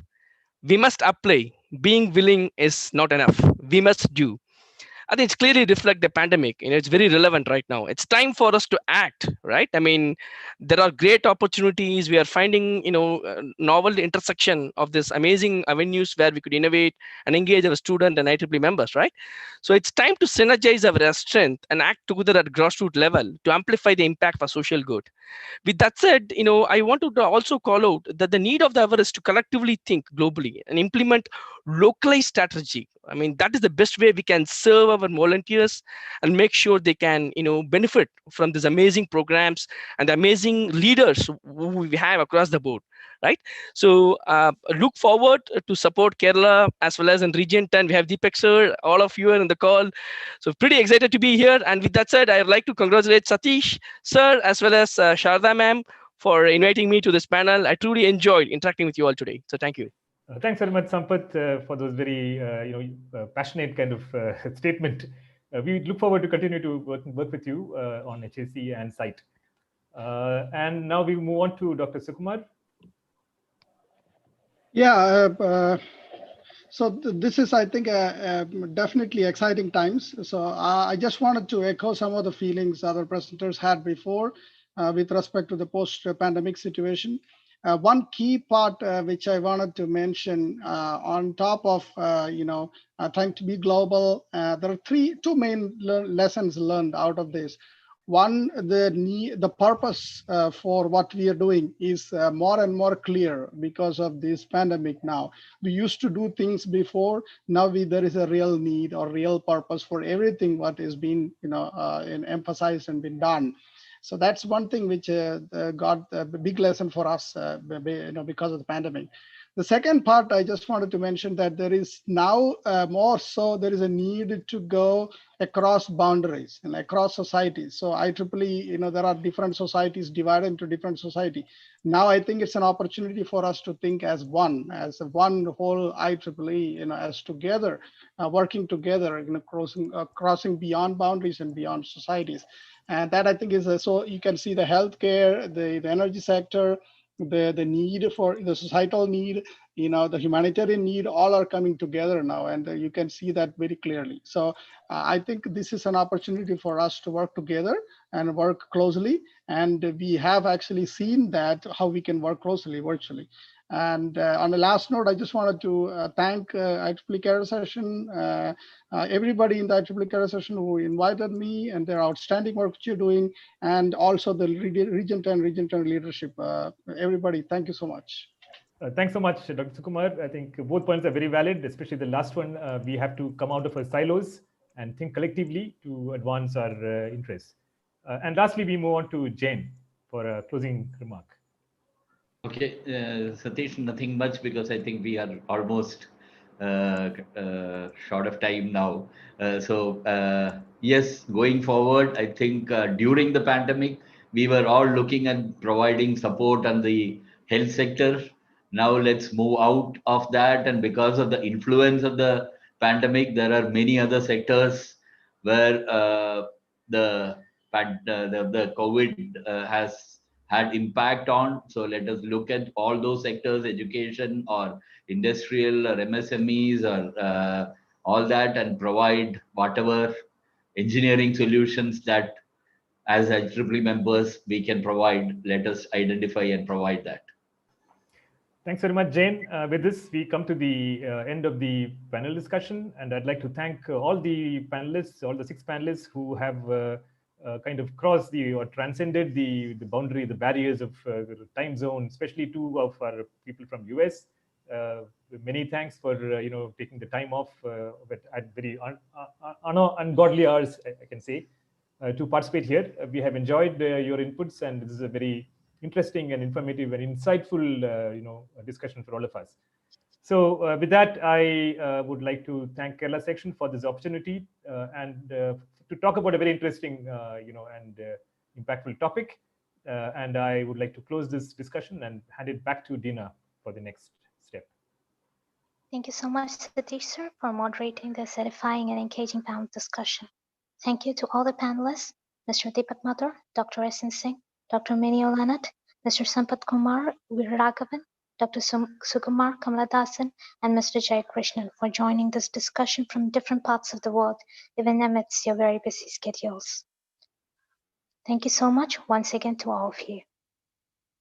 Next up, we will be launching a much anticipated initiative in IEEE Kerala Section, the Industry 4.0 initiative, which is undoubtedly set to cause a massive paradigm shift in this technological era. It is my pleasure to once again invite Mr. Satish Babu, Chair, Strategic Initiative for Industry Engagement of IEEE Kerala Section, to take the floor for the launch. Thanks, Dina, and welcome to this very brief session on the launch of Industry 4.0 event series that is being organized by the Strategic Initiative for Industry Engagement, which is one of the 2 strategic initiatives that the section chair, Sharda, has launched this year. In a sense, it's a perfect segue from the previous discussion where we spoke about coming together interdisciplinary, breaking out our silos, because Industry 4.0 is exactly that. And I'll very quickly share the vision behind the strategic initiative as well as Industry 4.0. And my colleagues Varghese and Shahim will share the activities and the target audience and how we plan to reach out to them. So the basic idea behind the strategic initiative on industry engagement is to make IEEE more visible and relevant to Kerala's industry. I would have thought that a driving factor for this is perhaps the fact that the section chair is herself from a manufacturing industry background and is perhaps aware of the acute needs that the local industry requires, which we perhaps have in abundance. When I say we, I mean IEEE. But these were 2 different silos again, and maybe when you talk about breaking silos, we need to kind of bridge this gap. The specific objectives of this initiative is to enhance the visibility of IEEE within Kerala's industry, whether it is large SME or startup, or whether it's traditional or high-tech. Inform the industry on how IEEE societies and experts may be able to help. Create an action plan for a 2 to 3 year horizon, during which time IEEE Kerala Section can reach out and provide provide the industry with help in upskilling them and informing them of the most recent developments in their domains. As a start to this, we are planning to have something called the Industry 4.0 event series, which will introduce some of the new developments that have been happening in other parts of the world to a cross-section of Kerala's industry.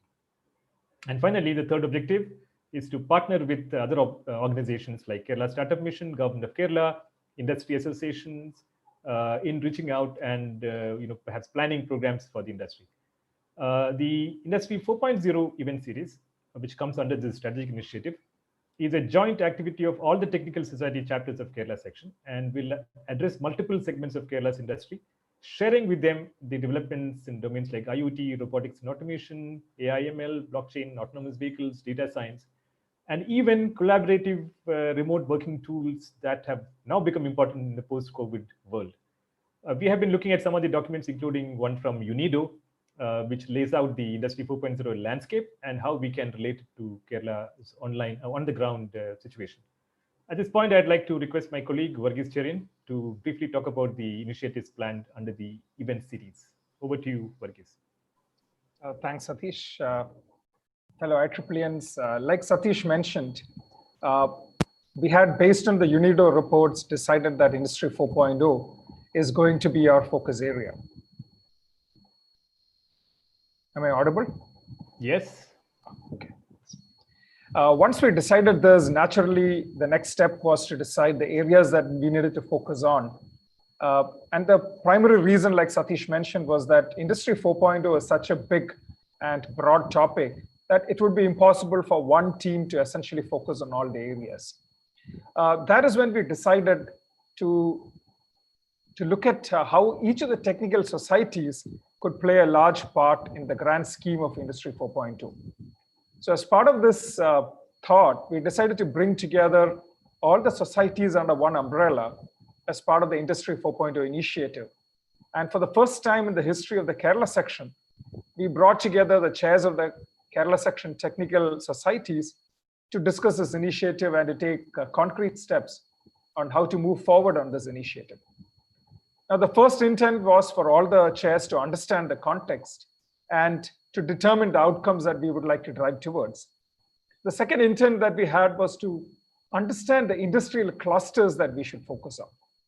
The third was for each of the societies to focus on one or more relevant areas within Industry 4.0 that comes within their ambit, all leading towards improving the implementation of 4.0 across the industries that would be identified. The last was to create a core committee that would then drive these initiatives and coordinate the activities across all the societies. We had our first meeting on 26th August, and almost all the chairs were able to attend the meeting. Some of the conversations that occurred were around academia, industry, government collaboration, like some of the speakers were talking about earlier, focusing on the very specific industries and how to identify them. The absence of technical mentors, specifically among small-scale industries, when the industries get stuck with technical problems, how we should reach out and support startups, and the possibility of enabling industry-to-industry interactions, which could lead to path-breaking ideations. From our perspective, this is not an initiative that we think can be completed in a specific span of time. And we are sure that it will bear fruit in the longer term. So for all practical purpose, we see this as a continuing initiative for years to come. Having done this, there was resounding feedback from the society chairs that a meeting like this was long overdue. And we also, I think Sukumar was talking about, we hadn't heard of any other region or section really doing something very similar to this. So the long story short, we think we have another great initiative from Kerala section that could be replicated elsewhere across the regions and our sections. We will continue to have these conversations and evolve ourselves over the time to come. So thank you. Back to you, Satish.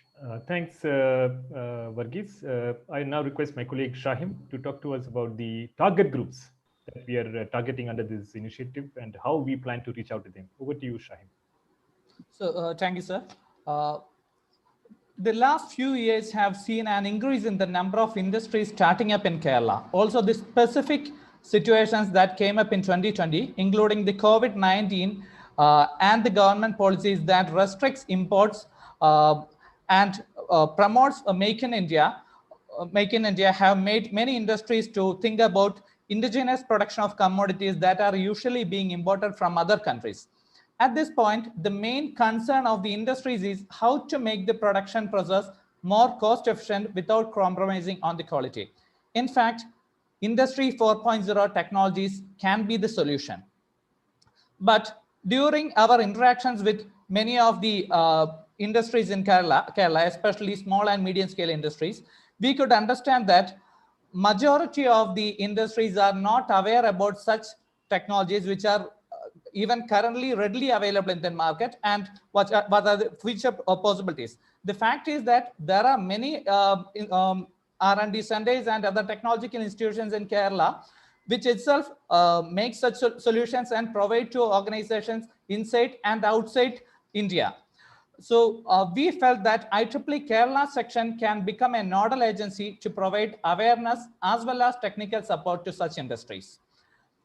We at IEEE intends to create an ecosystem by bringing up the technical and non-technical industries technology consultants, business consultants, and research institutions together through strategic tie-ups with various industry associations, government, universities, and R&D centers. To start with, we will be trying to get connected with industries where IEEE members are playing key roles. So we request each and every one of you to support us in getting connected with various industries across the state and taking this initiative forward. Thank you. Happy volunteering. Thank you, Shahim. Looking at the time, we will immediately move on to the next step, which is to request Sharda to formally launch this initiative, this event series, Industry 4.0. Over to you, Sharda. Thank you, Satish and team. All the details have been very clearly mentioned about what we are actually looking ahead in terms of the industry initiative, engagement initiative as such, and also the specific series. As was mentioned by one of the panelists earlier, industry is going to optimize. And this is the right time to do the necessary upskilling and also provide the platform for the industries across Kerala, especially the MSMEs and SMEs, because they are the ones who definitely need this. Others have the money and the reach to get those, but this is the area where IEEE and engineers like us can really contribute. So I'm very, very delighted to launch this Industry 4 initiative series, event series, and thank you so much. Thanks so much, Sharda. And back to you, Dina, for the next part of the program. Thank you so much, Satish sir, Varghese sir, Shahim sir, and Sharada ma'am for officially marking the Industry 4.0 initiative of IEEE Kerala Section launched.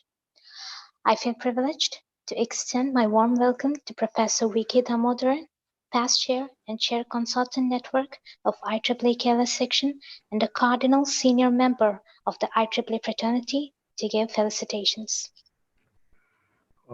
Thank you, team. In Malayalam, there is a song which asks a very valid question: whom to say thanks? Like that, I am now at the point whom to felicitate. Of course, for the whole section and its volunteers and its members for achieving this fantastic repeat award, recognition for its vibrant activities. Also to the individuals who have actually secured awards for their good activities. To all of them, my felicitations go.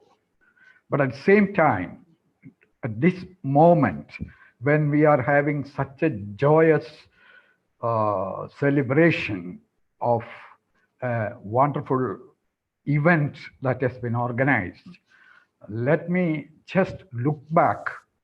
I was actually chair of the section 29 years back. At that time, this growing tree, Kerala section, had not enough or this much roots or this many branches.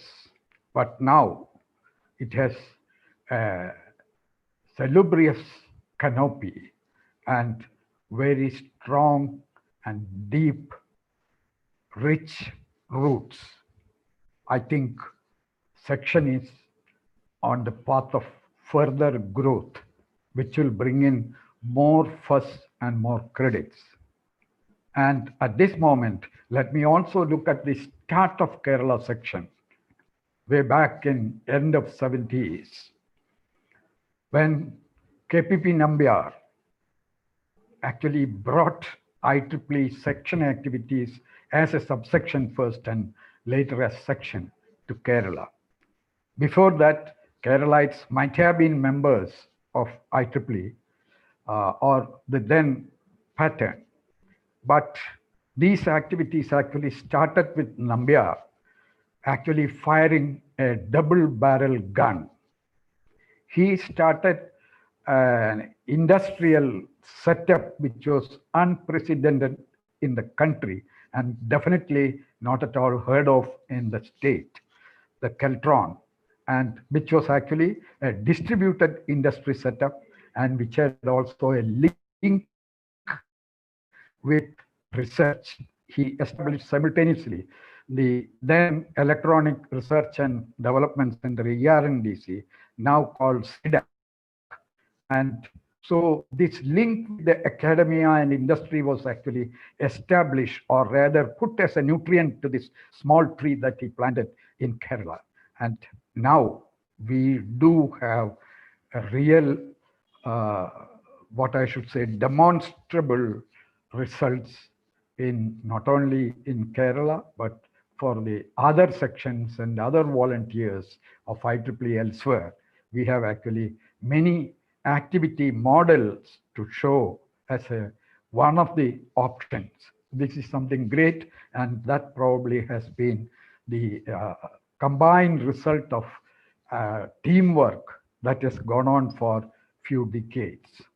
And finally, I would also say that IEEE Kerala has actually ventured into one aspect of keeping all the sections of the society, as has been pointed out by IEEE President Fukuda-san in the beginning, that from life member to the newest student member, they are continuously and vibrantly working together, exchanging views and exchanging experience and taking in curiosities, questions, and the needs, and solving some of these things in the coming months as well as in the coming years, I am sure will mark the what I should say, replicable or the presentable model of activity for IEEE volunteers anywhere in the world. With this, let me close. I feel that the Kerala section deserves more accolades and more recognition and visibility for all the innovations that it has done in and professional societies working at the unit level. Thank you. Thank you so much, Damodaran sir, for your words of wisdom. I'm honored to invite Dr. Suresh Nair, India Council Chair-elect and past Chair of IEEE Kerala Section, to give felicitations.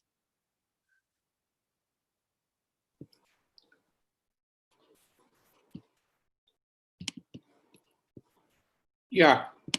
All my fellow volunteers, very good evening. And IEEE Day wishes to all of you. Congratulations to my Kerala section fellow volunteers for bagging the MGA Large Section Award. And also congratulations and my great appreciations to the art and award winners. Special appreciations on the excellent leadership exhibited by present chair, Mrs. Sharda Jayakrishnan, and past chair, Dr. S.M. Samir, and all the past chairs, and the excellent contributions by EXICAM members. IEEE Kerala section has got some great traditions, as explained in the previous discussion, followed for the last few decades. Students to professionals and even life members are very vibrant. Everyone in the section understands and realizes that position is for convenience of coordination, and we are all basically volunteers.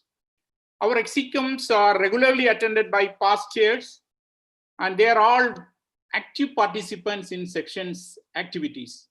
We believe we will remain volunteers for our lifetime.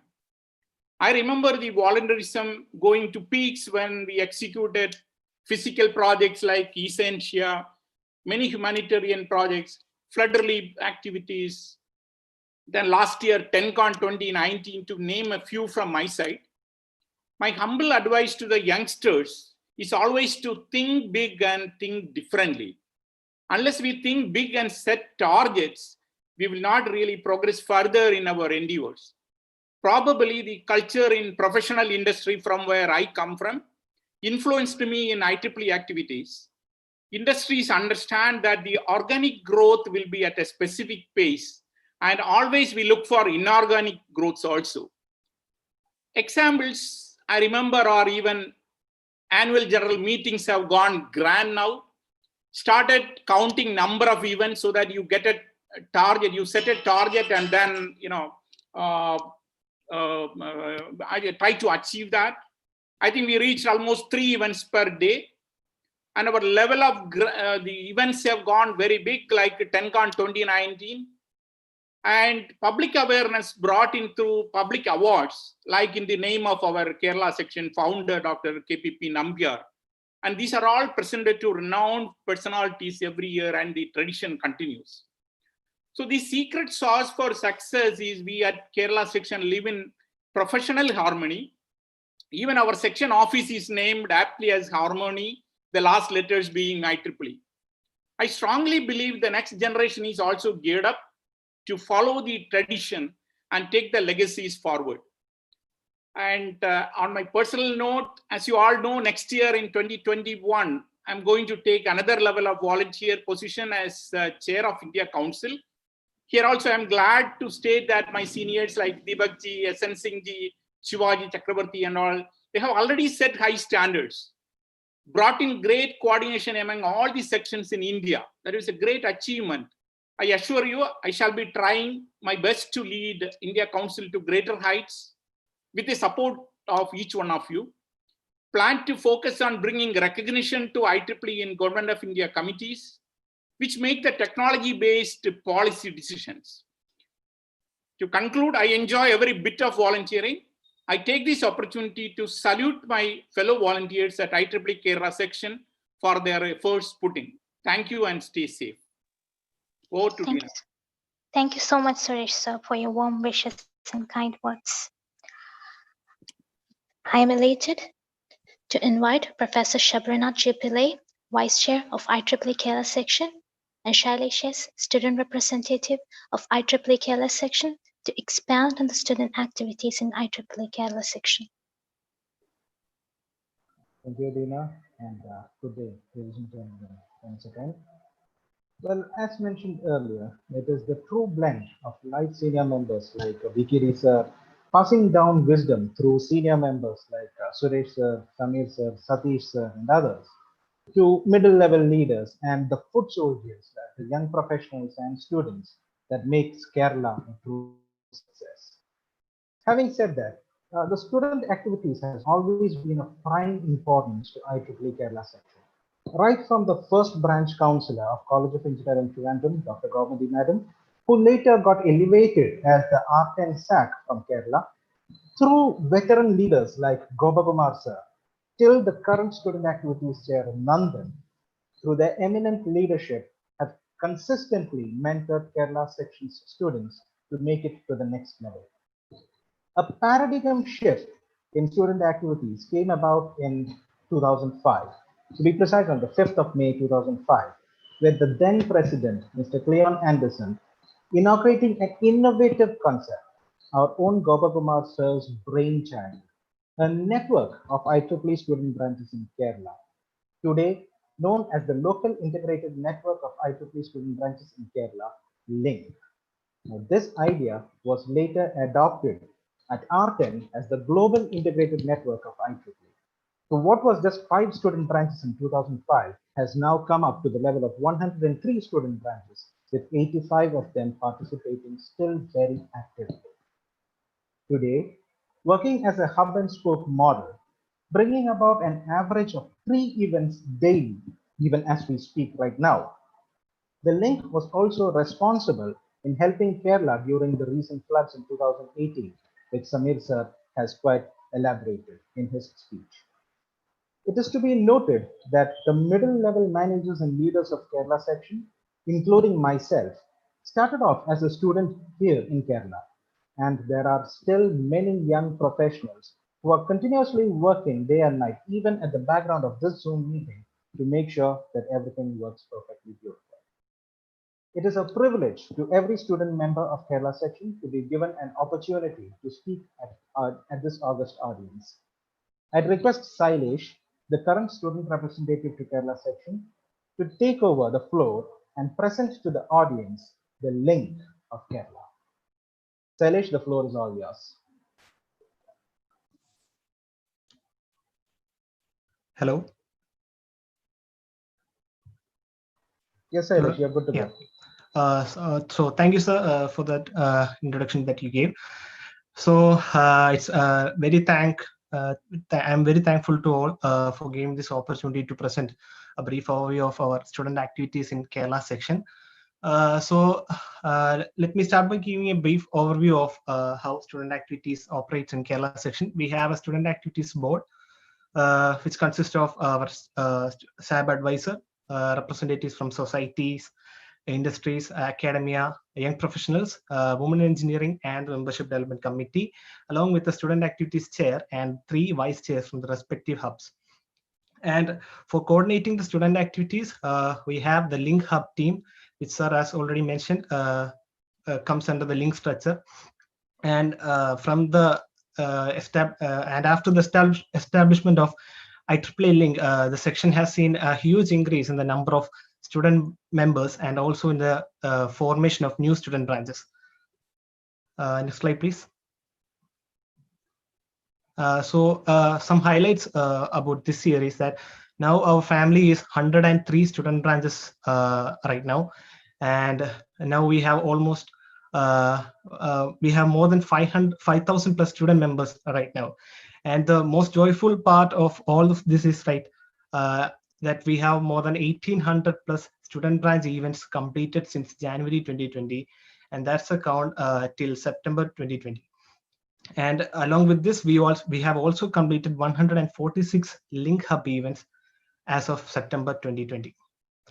And when we take a look at the geographic distribution of the student branches and the student branch activities, we have 40 student branches in Kochi hub, 38 in Travancore hub, and 25 in Malabar hub.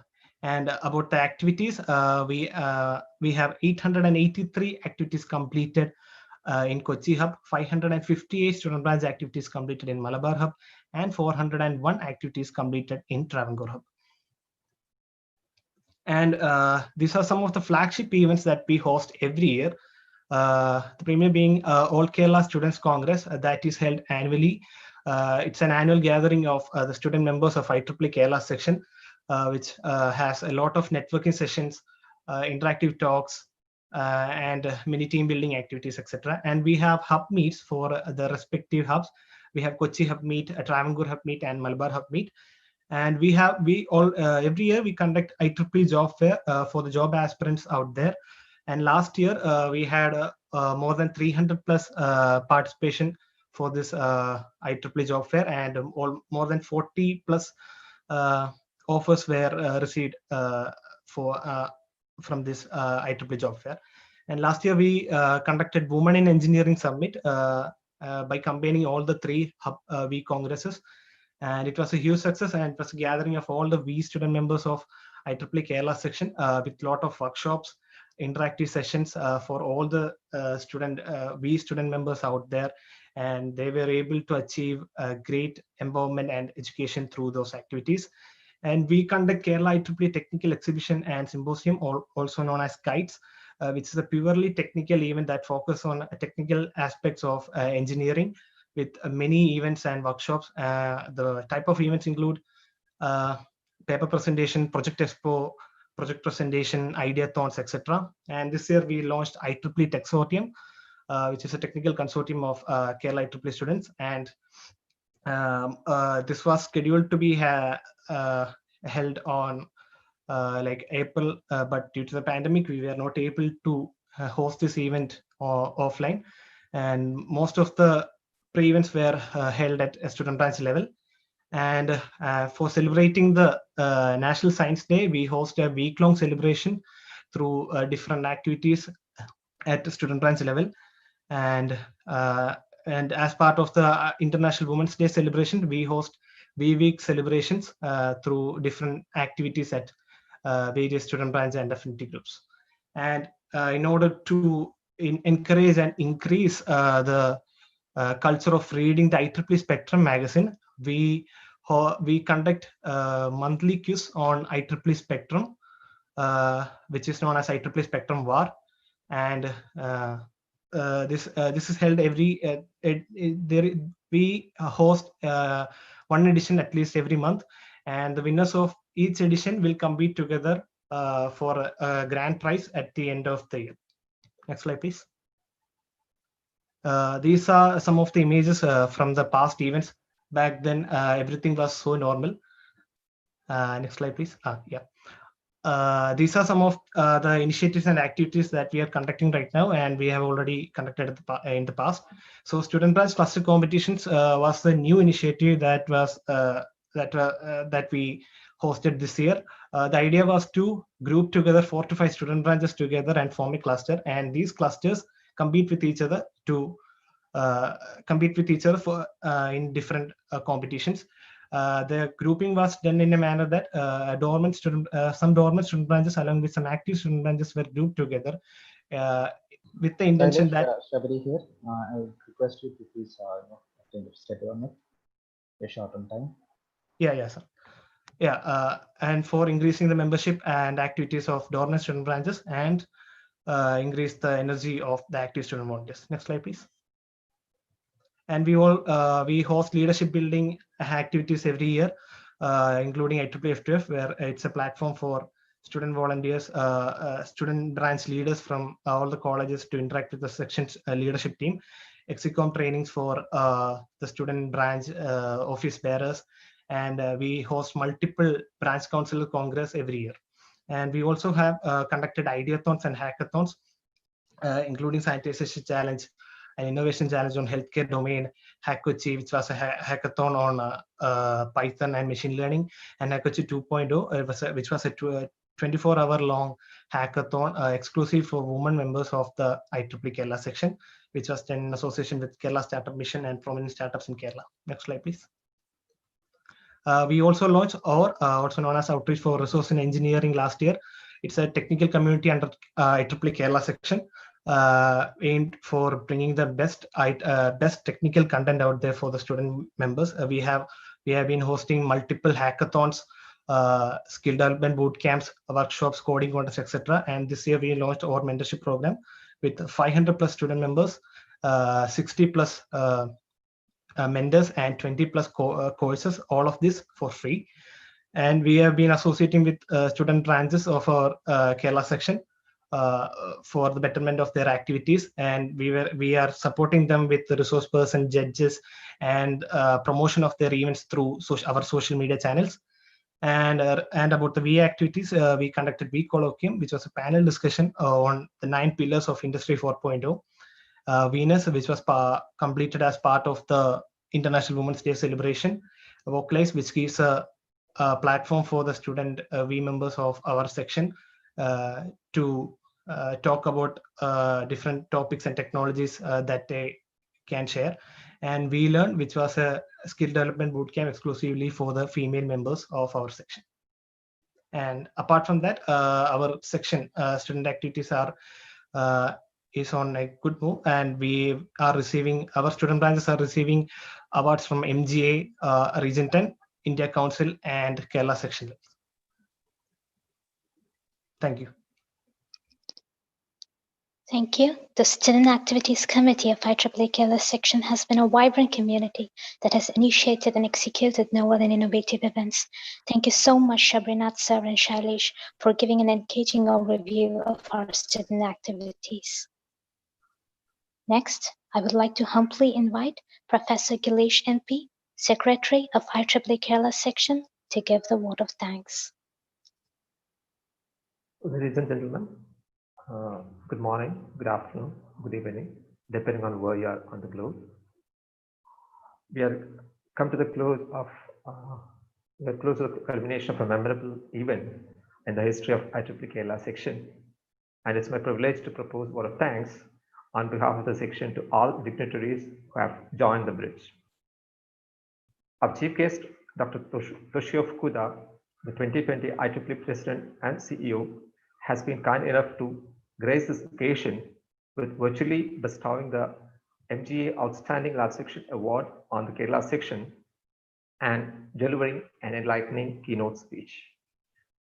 Though a formal thanksgiving was done by the chair, Mrs. Sharda, I would like to express our sincere gratitude to Dr. Toshio Fukuda on this occasion for having extracted a good chunk of his time and stayed back almost half the way.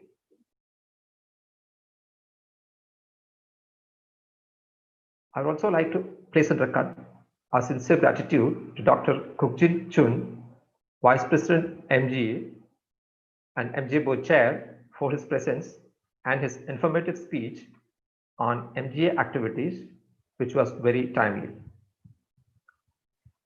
I'd like to extend our sincere gratitude to Mr. Deepak Mathur, Art Director-elect, for devoting his precious time in honoring Art Award winners from Kerala section, and also for being a converser in the panel discussion. I would also like to place on record our gratitude to other panelists, Dr. S.N. Singh, the Chair, IEEE India Council, Dr. Sukumar Kamala Sadan, Professor at University of North Carolina, Dr. Sampath Kumar Veeraraghavan, Chair, IEEE HAC, Dr. Mini Ulanar, Member MGA B Committee, and Mr. Jayakrishnan MC, Chair of Site at Kerala Section, for sharing their reflections on life before and after COVID-19 and making the panel discussion really engaging. I can't thank enough Mr. Satish Babu, the past chair of IEEE Kerala Section and the chair for Strategic Initiative and Industry Engagement, for moderating the panel discussion and also being the backbone of the organizing team. Dr. Suresh Nayak, the India Council Chair-elect, and Professor V.K. Damodaran, past chair of IEEE Kerala Section, are persistent sources of inspiration and support to every volunteer in Kerala Section. I'd like to express our gratitude to both of them for their felicitation. And it's my pleasure to thank Dr. S.M. Samir, whose leadership has fetched yet another accolade, the MGA Outstanding Law Section Award 2020, and he still continues a vibrancy. For the sake of formality, I would like to extend sincere thanks to Mrs. Sharda Jayakrishnan for presiding over this function. And we have a special invitees from India Council, Arton, and MGA, who are on the bridge and have facilitated us merely by the presence. And I would like to thank each one of them on behalf of the Kerala section. And I would like to thank all IEEE EXICO members who have joined the bridge, IEEE members and non-members who have joined the YouTube channel of this program and have made this program a grand success. Behind every successful program lie a manifold efforts from volunteers of the section, ranging from the life members to the student volunteers. And I would like to express my sincere gratitude to all of them, particularly Mr. Nandan, Mr. Varghese, Mr. Shahim, Mr. Midhun, Mr. Sridev, Mr. Alan, Mr. Jacob, Mr. Shankar, Mr. Anandu, Ms. Dina, Ms. Amira, and several others for the extra effort they have put in for the success of this program. And the IEEE Kerala section office has always been active behind the scenes. And I would like to thank Ms. John and Mrs. Saraswati for the cooperation and the support. I'd like to thank each one of them, and even if I've missed someone, I will also thank everyone who have joined here. Thank you, one and all. Thank you so much, Gilesh sir. When you join IEEE, you join a community of over 420,000 technology and engineering professionals united by a common desire to continuously learn, interact, collaborate, and innovate. When you choose to volunteer, you have taken an oath to change the world for the better, to advance humanity, and to work for the betterment of our fellow humans. The end of this IEEE Day 2020 marks the ignition of cutting-edge creativity and passion, and the birth of committed volunteers. We would like to end this fruitful day with the launch of a striking flagship event by PI IEEE Kerala Section, We Fiesta 2020, an international techno-managerial fest set to change tides in IEEE history.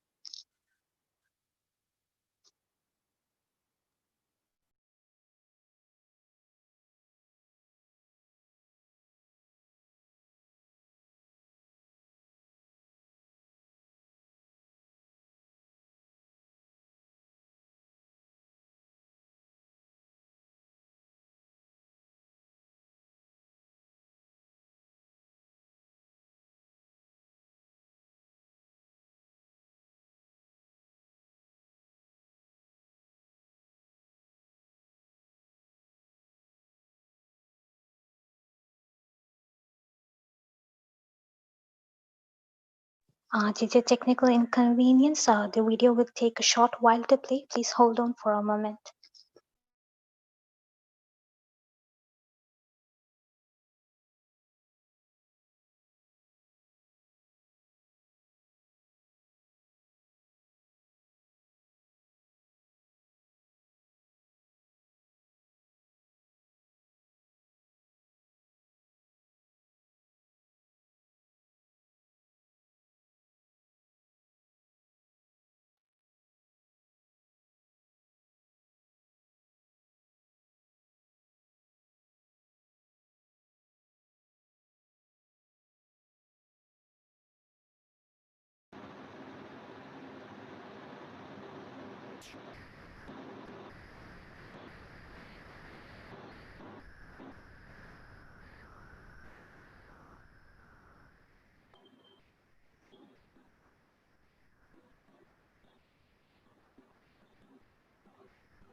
I apologize for the delay. Please hold on for a short while until we sort out the technical difficulty.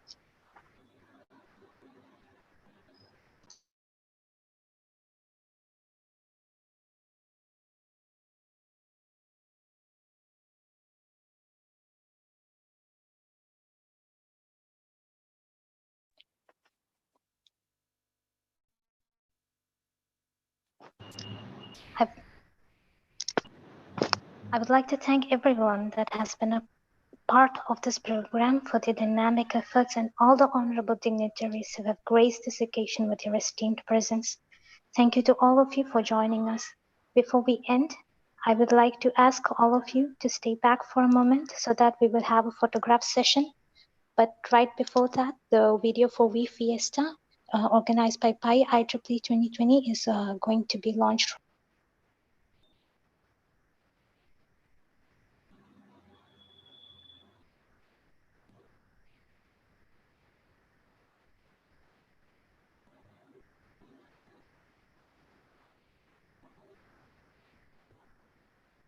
So, Dina, video on? All right, I guess we could not sort out the difficulties and we had to watch the video without the audio. I'd like to request all the participants and all the dignitaries back in this session to switch on your videos so that we can have a final photograph session.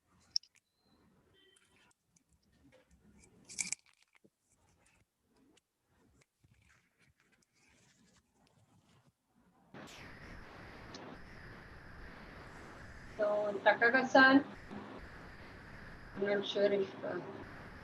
Thank you for staying back.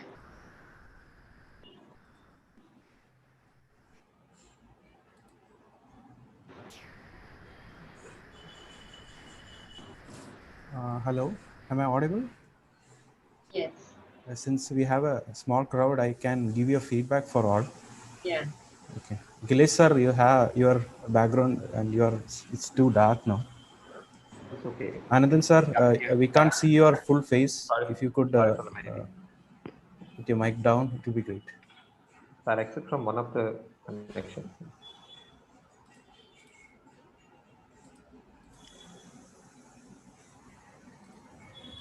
Okay, so I think we can go.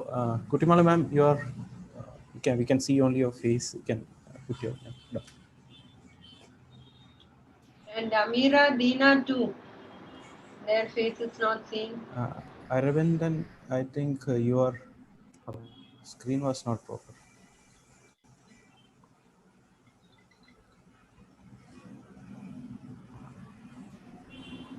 Yeah, I can see Astana sir.